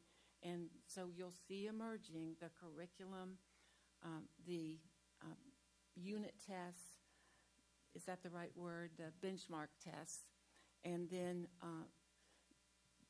the grading system that will reflect that. And I think we're doing it as quickly as we can do it. If we were to work this summer, we wouldn't have a way to involve teachers, and if we had tried to involve teachers this year, they wouldn't have known what the curriculum is going to be because they didn't know their new textbook adoption. And then the following year, we'll have the mathematics, and we'll be studying that this year. So it just made sense to put it in place. Mary, do you want to address that further? I'm not sure if I totally butchered what a chief academic officer would say or not.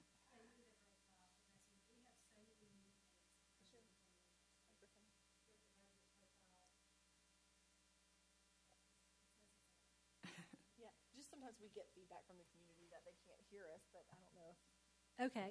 Is that better? Yes, it's working now. Sorry, my light's on. We're implementing so many new things next year with the new strategic plan, the graduate profile, the instructional framework. We have new standards, elementary teachers doing letters training, preparing for new math standards the following year and instructional materials, and we don't want to rush anything and get anything out of line. We really want to be methodical and make sure everything aligns. And so it is important to get that curriculum in place first. And we do hear, too, from some parents and teachers who feel very strongly that the current grading system's working. So we want to make sure we have a process in place to listen to all of those voices and the solution to be one that really does serve students best in terms of preparing them with the standards.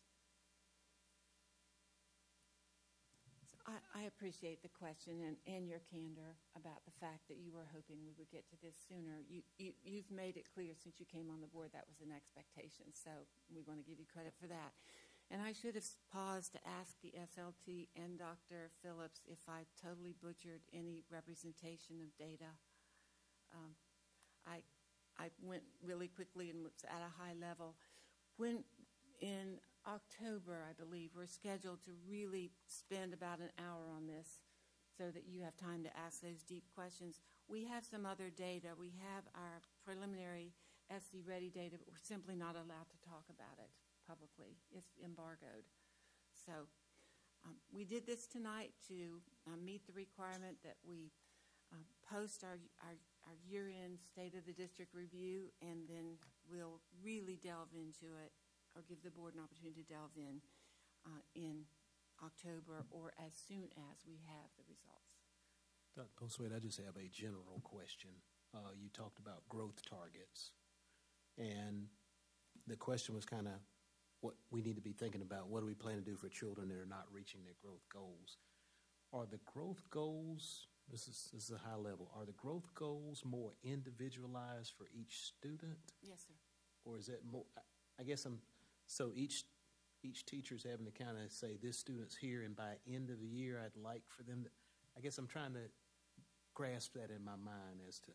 So the tools that we have to use will tell us if your child is here and they're this age in this grade compared to all the other kids who are like your child, here's the amount of growth they should make, and here's what the stretch growth needs to look like. So we have expected growth, and then stretch growth. And it's the stretch growth that we need to try to produce whenever we can. But those statistics, those data are already calculated. Someone's already done the calculus on that. And they're sort of like the old, I would compare it to the height and weight charts. Sort of like that. Is that fair, principals? All right, that's good. Thank you. Yes. I think I took longer than 22 minutes. Oh, we didn't set a timer for you. Oh, you did. It already went off. Okay. That's okay. It's okay. Okay, we are going to move on to item 13, which is citizens' participation. Ms. Roof, did we have any? Okay, we are going to move on to item number 14, which is new business. And the first one is South Lake Elementary. So, Ms. Stanley, I'm going to turn it over to you. And before Ms. Stanley begins, I'll give her introduction because she deserves one. Perfect. Thank you. But Madam Chair, Dr. Postwaite, members of the board, thank you for allowing operational and school staff to provide an operations and instruction update for you tonight. On Wednesday, August the 7th, the 18th elementary school in Lexington 1 will welcome students to another great school year, and that is South Lake Elementary School. It is a pre-K through 5th grade campus that serves the White Knoll High School feeder system and located at the corner of Highway 6 and Bluefield Road. Its attendance zone was created to provide relief and additional space at both Carolina Springs Elementary School and Saxagatha Elementary School. Carolina Springs had a number of portables on that campus, so we're able to move the students back into the building envelope and create space at Saxagatha Elementary for the new Atlas program, as well as provide for additional growth in that area, as South Lexington does have additional neighborhoods and phases of neighborhoods being built currently. Presenting tonight a brief operational and instructional update is Mr. Jim Jett, our Executive Director of Operations, our former construction coordinator, who was literally the boots on the ground each and every day at Southlake Elementary School. And the star of the show, of course, Miss Jennifer Stanley, the founding principal at Southlake Elementary. And the two of them will present to you tonight and take the address of 274 Bluefield Road from that of a construction site into a fully functioning school. And at this time, I'll turn it over to Mr. Jett. Good evening. I want to give you guys some information about Southlake Elementary. It's 128,219 square feet. Sits on 33.74 acres. Came in at a cost of $48,926,724. Its initial capacity is 850. The building was designed to accommodate future additions. If we ever had to do that, it could accommodate 1,000 students. Final inspection for this building is scheduled for June 12th, which is tomorrow. We don't anticipate any problems. Good contractors out there, so we look forward to it. Furniture deliveries are ongoing. Just want to take you through a little bit of the construction.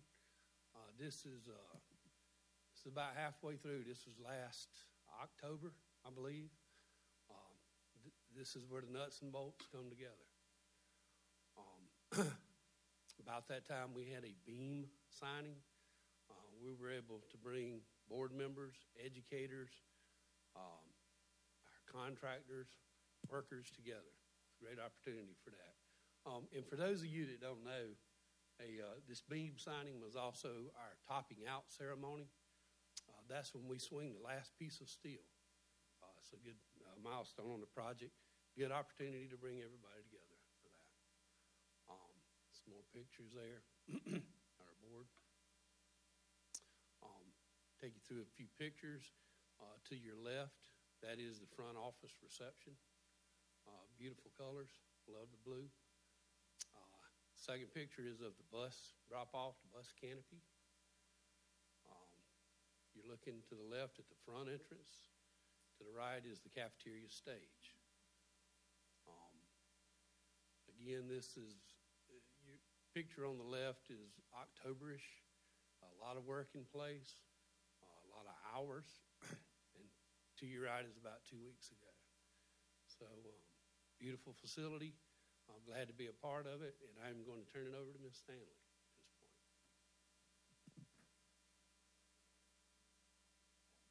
Back here. You're good.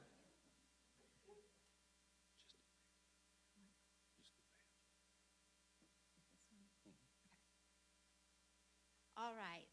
Board, I'd like to thank you for allowing me the opportunity to share my excitement about Southlake Elementary. I wanted to let you know that I am very honored to have two special ladies joining me next year. Angela Tom, who not only has elementary experience as an assistant principal, but also is a former assistant principal from White Knoll Middle School.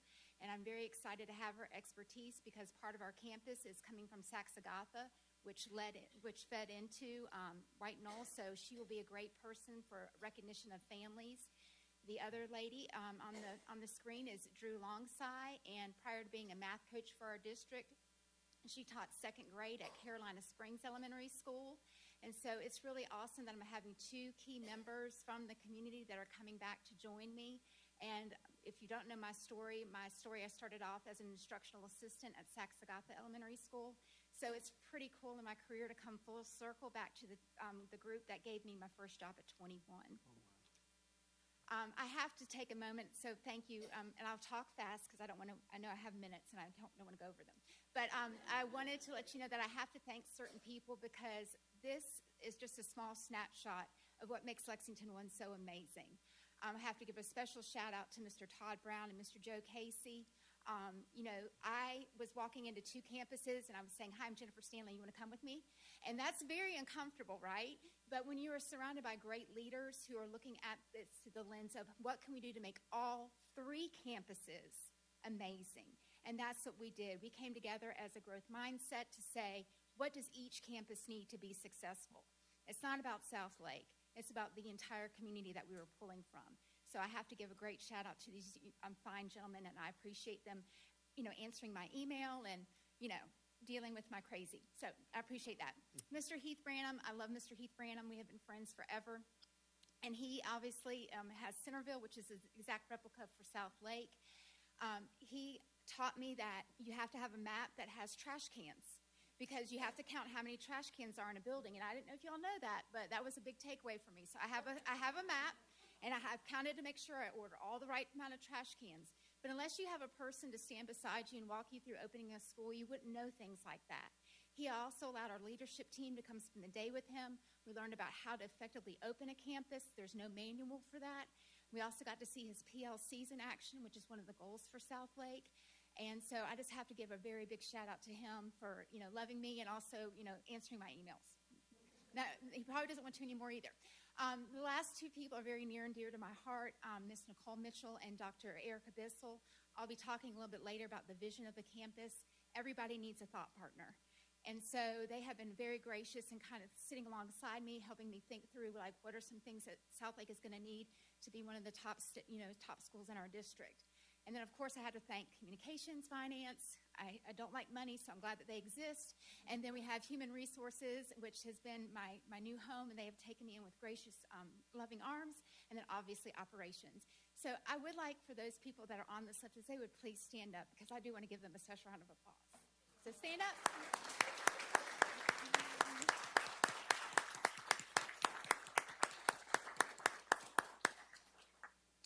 All right. Okay, so this is a small snapshot of my future friends that are joining me at South Lake. They're taking a journey with me to open up this campus, and we were able to partner alongside one of our school counselors, partnered alongside Radius Church, because the staff wanted to have a meet and greet before, the end of the school year. So we came together, we had a meet and greet. They allowed us to use their facility. People brought food. Jennifer doesn't bring food, so I brought drinks. And so we had a great time to spend together, and it was really cool. It kind of reminded me of a middle school dance. Like when we first got there, everybody's like separated, and then I was like, okay, we all have to come together, talk to somebody you don't know. And by the end, if I could have taken a snapshot picture of that, you saw all these different people sitting in tables and didn't know each other that were forming that bond of friendship. And to me, that's the most important part of a school, is that foundation of love and respect for one another. So we definitely have that going. Okay, love me some Jumper Carter Cease. They had to deal with my crazy about some certain things I like and don't like in a school building, and they were very patient with me. And then also Thompson Turner Construction, the two gentlemen over there is Mr. Andre Major and also Mr. Kevin Shearer, and they have been phenomenal to allow me to come to the campus. Every time I'm there, they give me a tour, they provide me updates, and so I really have to say the school is phenomenal. I was there today. It is absolutely beautiful, and these gentlemen deserve a lot of praise for their work. Just like was already shared, here are just some pictures. You can see on May 17th, we finally had one of our first classrooms, which actually has 6 coats of wax on it, just in case you were wondering about that. And then also you can see we have our gym, our front office space, our stage, which Mr. Jett showed a picture of that now has all the wooding around it, and then also our library. And then this was from May 29th. You can see we have grass, which is super exciting. We have a cafeteria. Our playground is phenomenal. That is actually like AstroTurf. And believe it or not, they mow that. So when you first put it on there, they mow it to make sure it's all the same. See, these are the things you didn't know. Now you do. And then obviously we have our music room. All right. So for South Lake Elementary School, obviously our slogan is for South Lake Elementary School Blue Healers, and this is where our slogan is where dreams are unleashed. And so I'm really excited about unleashing all the dreams that we're going to have on our campus. Our mission at South Lake is to foster a caring community where students flourish as communicators, collaborators, creators, and critical thinkers. Here's our Blue Healer and our colors. I was trying to look at the name of the colors, right? Because you want to know the name. And one of them is ocean blue, which I love. And then the other one, I have no idea. And so, but you can put those in there, and it's like a bright blue is what I'm going to call it. But the one thing I love about the Blue Healer is it does go along with Carolina Springs and also with White Knoll. And then the Blue Healer itself, all the qualities of a Blue Healer are what we want for our students and also for our staff. And it does mirror and fall in line with very well with the graduate profile for Lexington 1, so that's pretty cool. And the first week of school, we're going to have all of our kids decide what our Blue Healer's name is going to be. We're going to vote on it. I want a mascot suit, and so I just I'm just naming that. So somehow I'm going to have somebody sponsor. I want my mascot suit. Okay, it's cost money, but we'll find out. Okay. Information about South Lake. I want to let y'all know that we're probably going to have around 400 to 450 students. We're starting, obviously, in pre-K through 5th grade. The related arts will be offering our students our PE, STEM, arts, Spanish, and music. Right now, we have around 76 employees of certified and support staff. And even though we were not able to meet as a group, I did send out a Google Doc just asking, what are your beliefs about education? And this went to our cafeteria staff, custodians, all stakeholders. And we landed on these 3 beliefs, and I'm really excited about them because I'll mention why in just a second. Anyways, the first one is that we believe in a strong school community where students and staff learn from and support each other. The next one is we believe in creating a safe environment where students feel comfortable taking risk and exploring their interest. And the third one is we believe in fostering partnerships between students, teachers, and families to support student success. The cool thing about this is the first one's about learning, second one's about safety, and the third one's about partnerships. And what better way to have a foundation of a school other than on those 3 things? So I thought it was kind of cool how it landed there. All right, you're seeing what the staff has not seen yet. I mean, they do know the thing, but they don't know their goals for the year. So now they're going to know all together, right? All right, so our theme for this year is Unleash Your Inner Healer, Explore and Learn. And our goals this year, obviously, are to build and maintain strong relationships among staff as well as with our students, parents, and community members. We also want to create a professional learning community where teaching and learning come together to cultivate student strengths and provide targeted support. And then lastly, to maximize student success with the South Carolina College and Career Readiness Standards by utilizing the Lexington I instructional framework as well as the Lexington I profile of the graduate. I have a long-term vision, and this is where my partners in crime, Nicole and Erica, have come into play. So we were talking earlier today about, teacher retention, having people, wanting to come in and remain in the profession. So my long-term vision for South Lake is to create a sustainable and high-performing professional learning community that provides student teachers, beginning with their practicum experience, the skills and strategies to be successful in their first year of teaching and beyond. In the first year when we're doing this work, we're going to focus on, obviously, our teachers growing in that professional learning communities, and then we're going to look at how we can support teachers in becoming facilitators of learning for student teachers. We will then implement what we have learned at the beginning of this year to spring of 2025, with the first cohort of student teachers being assigned to South Lake. My hope is that in 3 years, now, this does not mean that everybody else can't have student teachers, okay? Everybody can have student teachers. Okay, so I'm gonna clarify that. I don't want to say they can only come to South Lake. That's not a thing. But what I do want to say is my goal for 3 years is for every single certified teacher in our building, related arts, school counselors, teachers, to have a student teacher in the building alongside them. And for us to, early on, teach these student teachers, starting with their practicum, not waiting until they're doing their student teaching, but partnering with a college or university to have their students come and they will learn about the Lexington I profile, they'll learn about the instructional framework, they'll learn about the state standards, about curriculum, and then I'm going to release them to one of the 18 elementary schools. South Lake can't keep all of them, right? But we can go ahead and start, building from the ground up and then having all these wonderful educators that want to stay in Lexington I. So I hope that happens. If you are, 3 years from now, I'm probably going to have more gray hair than I do tonight.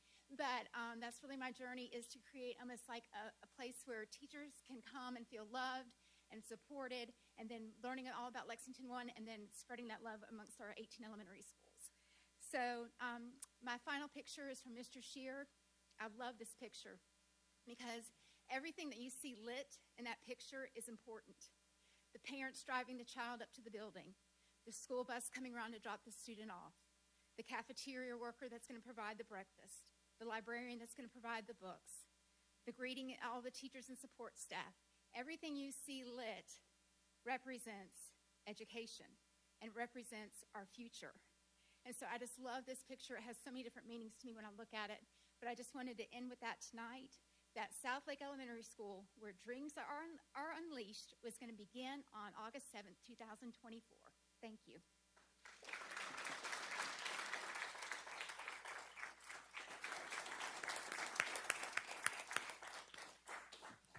Thank you so much, Ms.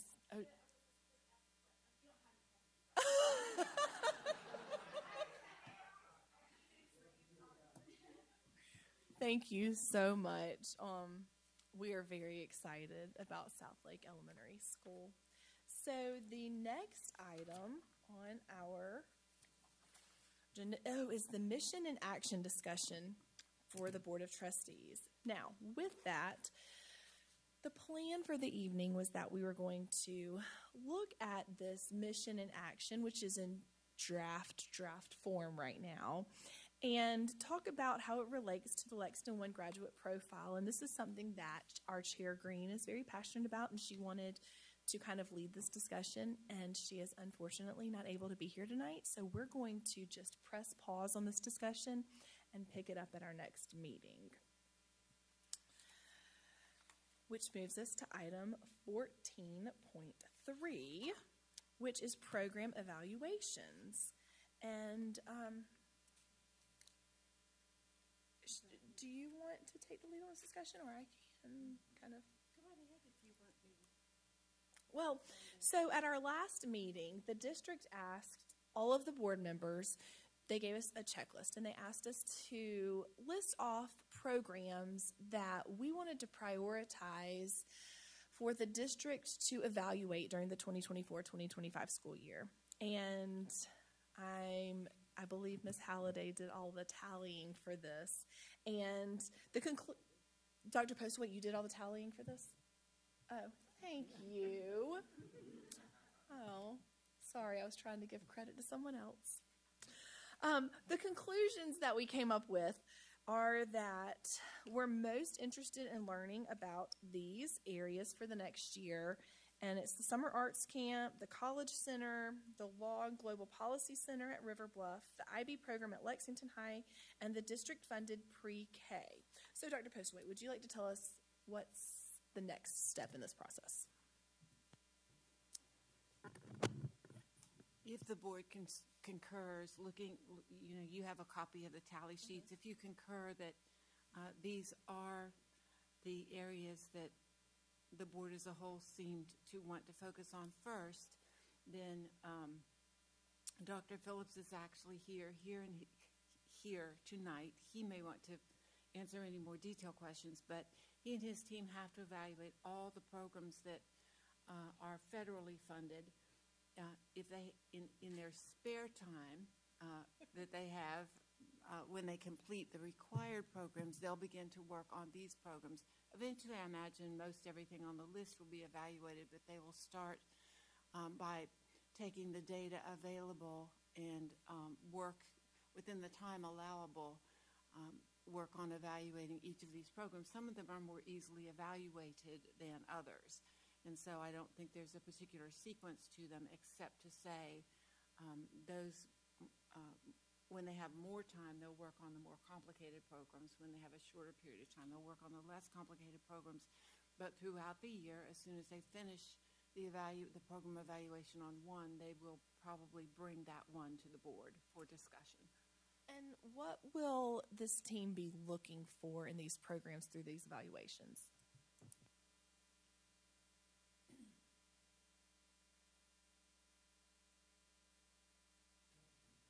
Is it on? Yes, sir. Okay. So actually, we'll be looking at different things for each of them, obviously. So it will be based on, what we'll do is some discussion with whoever is in charge of these programs, talk about what they're, within these programs, since these are established programs, what their goals were from the onset of that program, and then we'll structure our evaluation around those goals to look at the data and the impact toward those goals and toward any effects that are being shown on student achievement or whatever the goals were around when the program was established. Do you have slides that you wanted to share with us? I just noticed that. I hope not. Okay, I'm just kidding. You do not have slides that you want to share with us. It's okay. Then there's just something else in my packet. Oh. They put an extra copy of your original presentation in my packet. Thank God. Okay. Okay. Does anyone else have any questions or comments? This is a question, but kind of, I think it's probably rhetorical in the sense that I'm assuming as we do these evaluations, part of what we'll work to define too is how they fit into our strategic goals and profile of graduate and all that kind of stuff. Yes, ma'am. We're trying to structure everything we do around the profile, strategic plan, all those sort of foundational things. So everything we evaluate, everything we plan for the future should be guided by those frameworks and documents. And I was just going to ask if you had a goal in mind as to when these would be finished up, being evaluated, but it looks like at the completion of this next school year. Yes, ma'am. Okay. That's the plan. I mean, one of the things I was wondering, just a general thought from your last presentation was you would have a project lead that is kind of the point person. Yes, sir. And I noticed I understand like College Center, I could see potentially Dr. Baskett because he's over that program. But when I look at district pre-K, don't we have pre-K at different places? I mean, we do, and likely that would be someone in Dr. Bissell's area who might lead that up. And I'm not going to hang those people out to dry. I will be there with them to help guide that. So. Yeah, I was just kind of wondering about that. I was thinking, if the board, we say, hey, this is the one we want to evaluate, have we just put a lot of extra work on somebody's plate all of a sudden? But I guess you guys will work that out and figure out who's the point person on each one of these programs. Right. The lion's share of the work will be in our office in assessment and accountability.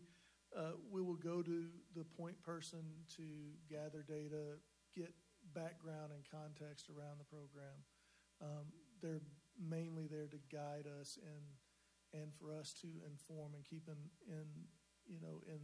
informed about how the evaluation is going and if there's any information that we require to complete it. And I guess the only thing I'll say is some of the feedback I got from folks in the public is they were trying to understand why we were doing the evaluation. I think it's important to do the evaluation, but some people got the thought that we're evaluating programs so we can eliminate them. And I don't think that that's the gist of what we're doing. I think we're trying to see how they fit into the plan and not just, hey, should we spend money on this or not? I think we're just trying to figure out, does it fit with what we're trying to do? Certainly. If I'm mistaken, let me know. But no, you're not mistaken. Okay. I mean, and in large part, program evaluation is around formative feedback to the people in charge of the program. So, obviously the initial goal of an evaluation is not to eliminate, it's to improve. Okay, thank you. I love that, not to eliminate, but improve. That's great. Anything else to add to that discussion? Okay, we are going to move on to item 15, which is our third reading. So do I hear a motion that the board approve the 2024-2025 general fund operating budget? Madam Chair, I move we approve the 2024-2025 general fund operating budget. Do I have a second? Second. Dr. Postlewaite, is there anything you or your team would like to address before our board discussion? All right. Do I have any discussion before we take a vote? I'll just be very candid again and just say thank you very much for all of your hard work on this, and thank you for, all of the phone calls and emails and questions that we give you. I do feel like this year is a little bit easier to understand. Some of it's still Greek to me, but I know that you're there to answer any question I have. So I do feel, Kathy and I were talking about this earlier, just that we're really going in a really great direction, and the whole balanced budget, that we did this year makes a lot of sense to me, and So I'm happy that we went that route, and I'm really proud. I'm proud of where we're headed. So thank you. Yeah, I guess the only thing I will say is I think you all did a great job.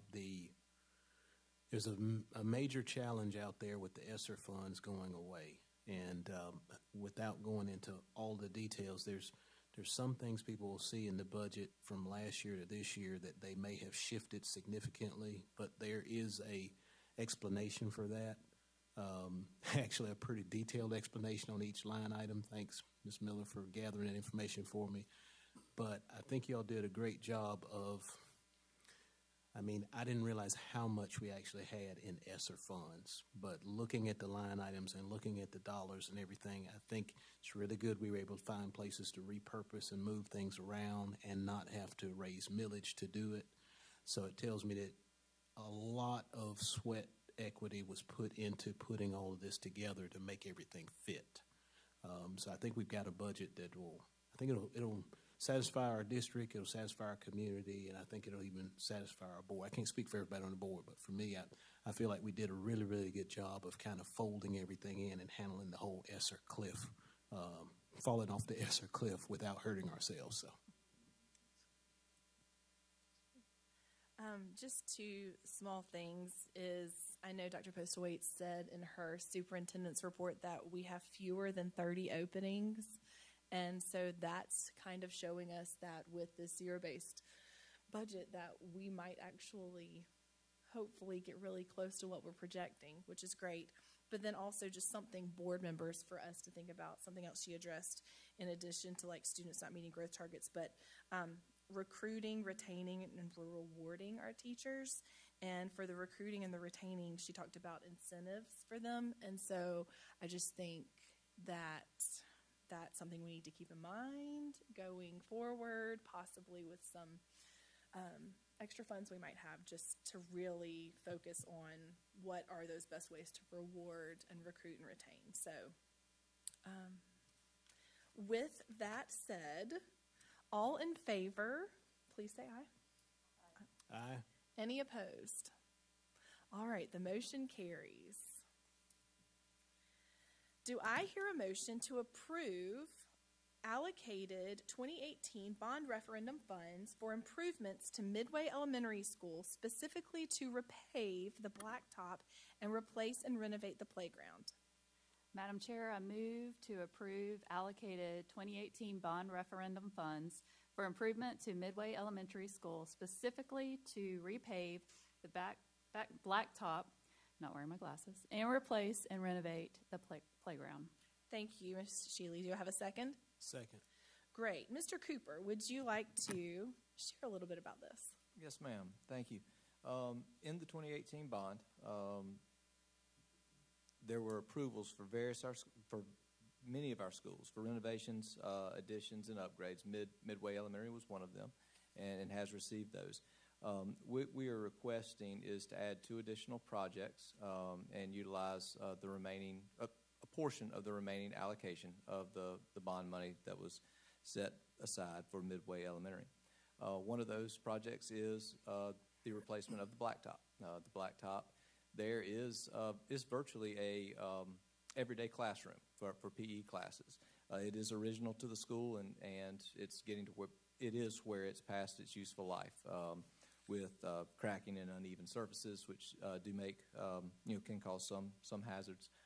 It will collect standing water at times and can be relatively slick. So we would like to replace that for the staff and students at Midway Elementary. The other project that we are asking to be added is the removal and the replacement of the playground for the pre-K and K classes. Those are also original to the school, which make them 30 years old, and that's kind of hard to believe because for some of us, Midway's a relatively new school, but it is 30 years old, and those playground structures are some of the older ones in the district. So we would like to be able to replace that as well, including the surface product that would be beneath that. Ms. Mitchum, does it really feel like 30 years? No, I don't think so. So that means I played on that playground. All right. So, any discussion, board? Yeah, a couple of things. So, Mr. Cooper, how much money are we talking about for the two respective initiatives, one the blacktop and one the playground? Yes, sir. Well, we would have to get our quotes and everything for that, but the blacktop estimate to be around $35,000 to $40,000 to replace and that particular item. The playground, there's also some drainage that is part of the Midway bond that we would be doing at the same time. But the playground and then the service area beneath it, put it in the $150,000 to $200,000 range. And I guess a follow-up question is, you're pulling out the existing playground, putting a new one in. Are there new standards for how a playground has to be constructed for all students, or is all of that already factored in also? That is, yes, there are new standards and there are new products that do make it more accessible, and that is factored in. So we would be looking at, like the turf that you saw on Miss Stanley's playground, installing that, which is ideal, particularly for the little kids, versus a granular wood fiber type surface. Okay, thank you. I have an odd question, but I've never loved that the lower playground is at the front of the school, like right by the parking lot. Mm-hmm. Has there ever been any thought to moving it? Well, that would be certainly a point to point out for when we have the facility study, because that, obviously safety is first and foremost, and when the kids are outside of that building envelope, you want them to be safe. And so that would be an item that would be highlighted when we go through the facility study process, any relocations or safety upgrades that can make it better for the kids. Okay. Okay, so we have a motion and a second to approve allocated 2018 bond referendum funds for improvements to Midway Elementary. All those in favor? Aye. Any opposed? The motion carries. Next up, I think, Mr. Cooper, you're on again for the grant of utility line easement. So before we do that, do I hear a motion to grant a utility line easement? Madam Chair, I move to approve the recommendation of the administration to grant a utility line easement to Dominion Energy, TMS 007600-02-046. Thank you, Ms. Shealy. Do I have a second? Second. All right, Mr. Cooper. Yes, ma'am. And this we're requesting permission to enter into and sign an easement agreement for Dominion Energy to run power poles, lines, and the appropriate electrical structures to run power to Joint Municipal Water and Sewers lift station. The easement is down the Bluefield Road boundary of our property, running from Highway 6 to that lift station. That is the lift station that would handle the sewage from South Lake Elementary School, as well as a variety of surrounding neighborhoods.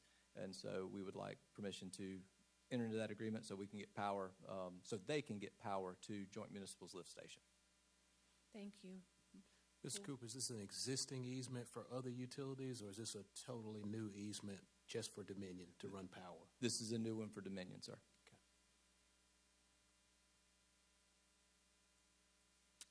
Okay, nothing further. All those in favor of approving the motion to grant a utility line easement, please say aye. Aye.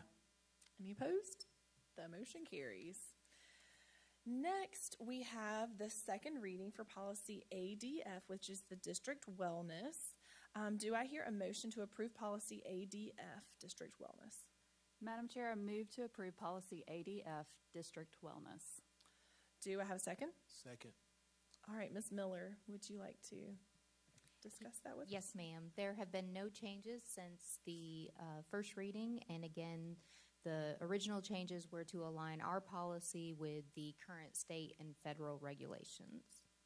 Okay. Board, do you have any questions or discussion? All right, all those in favor? Aye. Any opposed? The motion carries. Item 15.5 is community eligibility provision resolution. Do I hear a motion to adopt a resolution regarding the community eligibility provision? Madam Chair, I move to adopt a resolution that states the Lexington County School District Board of Trustees has decided not to participate in the Community Eligibility Program due to the financial burden it would impose on the district and taxpayers. Thank you, Ms. Shealy. Do you have a second? Second. Thank you, Mr. Rice. Ms. Miller? Yes, this is the Community Eligibility Provision, also known as CEP, which is a way for schools and the school district in low-income areas to provide breakfast and lunch to enrolled students at no cost without needing household applications. There is a new law that uses a lower threshold, which is called an Identified Student Percentage, which is an ISP. That threshold used to be 40%. It is down now to 25%. And so the ISP is the percentage of enrolled students who are certified for free school meals without submitting a household application. Those would be those that are directly certified through federal benefit programs like the Supplemental Nutrition Assistant Program, also known as SNAP. That means an example of this would be if a particular school's ISP is 25%, the district would receive reimbursement for the government for those 25% of students that directly were certified. However, the district would then have to pay the other 75% because you would not be charging any students. So, in other words, CEP requires that the school district pay any extra cost of offering free meals to all students beyond what the federal assistance covers. Part of this new law requires that the district analyze and identify students in poverty to ensure they have better access to free meals, and if schools in the district are eligible to free federal reimbursement for meals, the local board of trustees must agree to participate. However, if participating in CEP would cause financial strain, the local board of trustees can adopt a resolution explaining the hardship. So we have concluded our comprehensive financial analysis, and we have determined that participating in CEP would strain the district's resources and have an adverse impact on us financially. We recognize the importance of providing nutritious meals to students, but we believe there's alternative methods that we can implement to achieve that goal without imposing an undue financial strain on the district or the taxpayers. Based on our analysis, it would cost the district approximately $3.4 million to have all our eligible schools participate in the CEP program. As such, this evening we are bringing forward a resolution to not offer CEP at all the districts that qualify because of the financial hardship. Now, we would continue to provide CEP at the 4 Pillion schools that were put on the program. They qualified. They're going into their 3rd year of a required 4-year cycle. So once you're on, you have to stay for 4 years. So they're going into their 3rd year. They would all 4 schools continue to stay on this, but we would not be adding any other schools to the list. That was a lot of information. So, board. So I'm trying to absorb this. So right now we have some programs that are in a CEP. We have 4 schools that are in a CEP program. It seemed to me that we compiled some statistics earlier this year when we were doing our superintendent-elect search that said if you looked across the entire fruited plain of Lexington 1, I think we had over 47% or 48% of our students that would be classified as living in poverty. So this $3.4 million impact is, when you run those numbers, does that mean now instead of 4 schools, we'd have potentially 15, 20, 25 schools that we'd have to provide, that other 75% for? It would be all of our schools because all of our schools are 25% or higher. Okay, exactly. So every school would participate in this if that was the board's direction that they wanted to go, but it would cost $3.4 million a year to do so because they're at that 25% mark, not at a 40%. So you're picking up the 75% coverage. Okay, I understand. Thank you. You're welcome. All right. All those in favor of adopting a resolution regarding the community eligibility provision, please say aye. Aye. Aye. Any opposed? The motion carries. All right, 15.6, Procurement Review Panel Designation. Do I hear a motion to appoint a Procurement Review Panel for the 24-25 fiscal year? Madam Chair, I move to appoint a procurement review panel for the 2024-2025 fiscal year. Thank you. Ms. Shealy, do I have a second? Second. All right, Ms. Miller.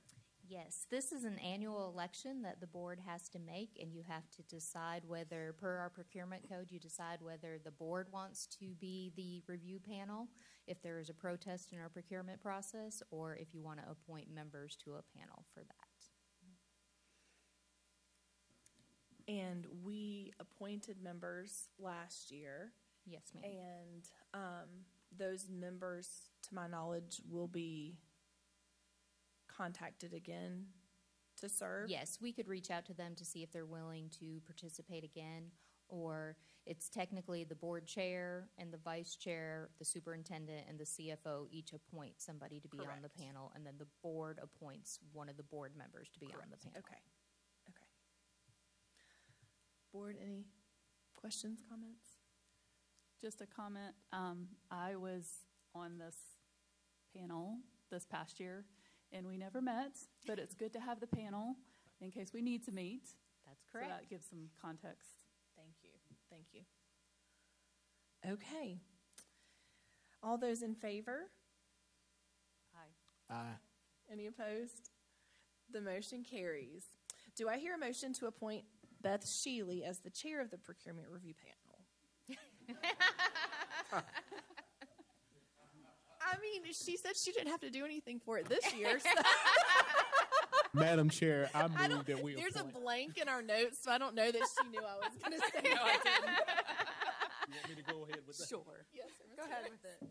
Madam Chair, I move that we appoint Board Member Beth Shealy to serve as the chair of the Procurement Review Panel. Thank you, Mr. Rice. Do I have a second? Second. Thank you, Ms. McCowan. Now, because I said that, we're going to have to meet this year. aren't we? Is there any discussion? I think Beth will do a great job. I do too, Mr. Rice. All those in favor? Aye. Aye. Any opposed? The motion carries.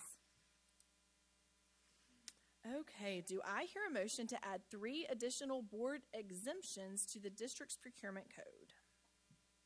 Madam Chair, I move to add 3 additional board exemptions to the district's procurement code. Do I have a second? Second. All right, thank you, Mr. Rice. Ms. Miller?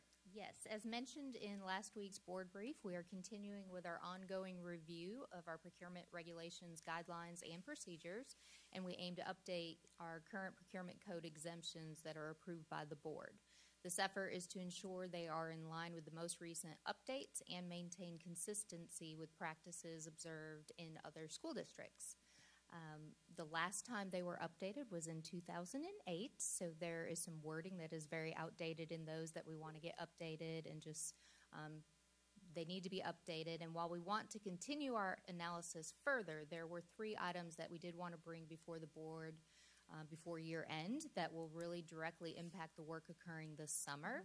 So 2 would be adding to number 12 exemption for one-of-a-kind items. The first would be athletic apparel, and the second would be visual and performing arts uniforms and costumes. Those were just 2 areas that we are currently looking at that would be an area to make improvements to make procuring these items more efficient and be able to meet the needs of our students quickly. The other one would be a change to number 13 for emergency to number 13, we currently call it emergency procurement. We would like to change that wording to critical. That is because we already have an emergency procurement process, so we don't want an exemption to be named the same thing as a process that we already have, so we would just change that word from emergency to critical. And then under that, we would like to add repairs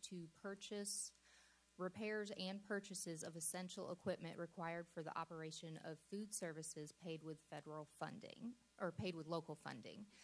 The reason we would like to do that is, as you know, a freezer will go down and you can lose a large volume of food, and we want to be able to get those replaced as quickly as possible, and we don't want procurement to be holding up that process. So That's a great example of where we would want that to come into place. And the reason we put local funding is you can't exempt items that are purchased with federal funding, so I just wanted to make sure we included that wording of local funding. Thank you very much. Board, do you have any questions or? I guess, Ms. Miller, will we be required to name what this essential equipment is, or just anything associated with food service goes, or? It would be anything related, required for the operation of the food service department. So it would just be a broad category. But I will tell you the things that it would be used for would be for situations when a freezer goes down, especially when it happens over winter break or spring break. Those are areas and times that we really need to be able to move forward quickly to get things repaired. Or like a second fryer. That's what I was thinking. Yeah. Me too. Yeah, I wanted to make sure we're clear. So if in the event an audit or questions are asked, we could almost say, hey, it includes all of these different things and this fit in. I didn't know how detailed we had to be up front. I think as long as you're saying it's for the operation of food service, I think you're covered with the equipment that would meet that criteria. And athletic apparel, would that be technically items like a school has to sell with the school name, or would that be more football uniforms? I think it would be more tailored helmets? towards the uniforms. Okay. All And right. I guess the only other thing, visual and performing arts, so that would be Like color guard costumes. Okay. I got you. Band, choir. We were trying to, I appreciate Mary Gaskin's help with this and her team, because we were trying to come up with the wording for this where we did not exclude anyone, but make sure we covered all of the visual and performing arts. Okay. All right. So, all those in favor to add 3 additional board exemptions to the district's procurement code, please say aye. Aye. Any opposed? The motion carries. Moving on to item 16.0, these are items for board information. In your packet, you've received the monthly general fund financial report of May 24, the monthly general fund budget transfers report for May 24, the monthly capital projects report for May 24, the monthly unauthorized procurements report for May of 2024, and the quarterly grants report. I would like to say thank you to Daniel, who's our new tech guy that's helping us run our meetings tonight. So welcome and thank you. And also Miss Ruth and her team, we've launched a new website for our district, and it looks amazing. It's wonderful. I am learning to navigate it, though, but wonderful job. So thank you for that. The board will not hold a July board meeting, as Dr. Postlewaite mentioned early, a regular meeting. We will meet on the 16th that morning for possibly HR stuff. Or any urgent business. But over the last few years, we've not held a full board meeting due to vacation schedules and business needs, but we have had to schedule a short meeting for time-sensitive issues. With all of that said, do I hear a motion to adjourn the meeting? Madam Chair, I move that we adjourn the meeting. Thank you, Mr. Rice. Do I have a second? All in favor? Aye. Aye. Thank you all for coming. I know you have very busy schedules, and we really appreciate it.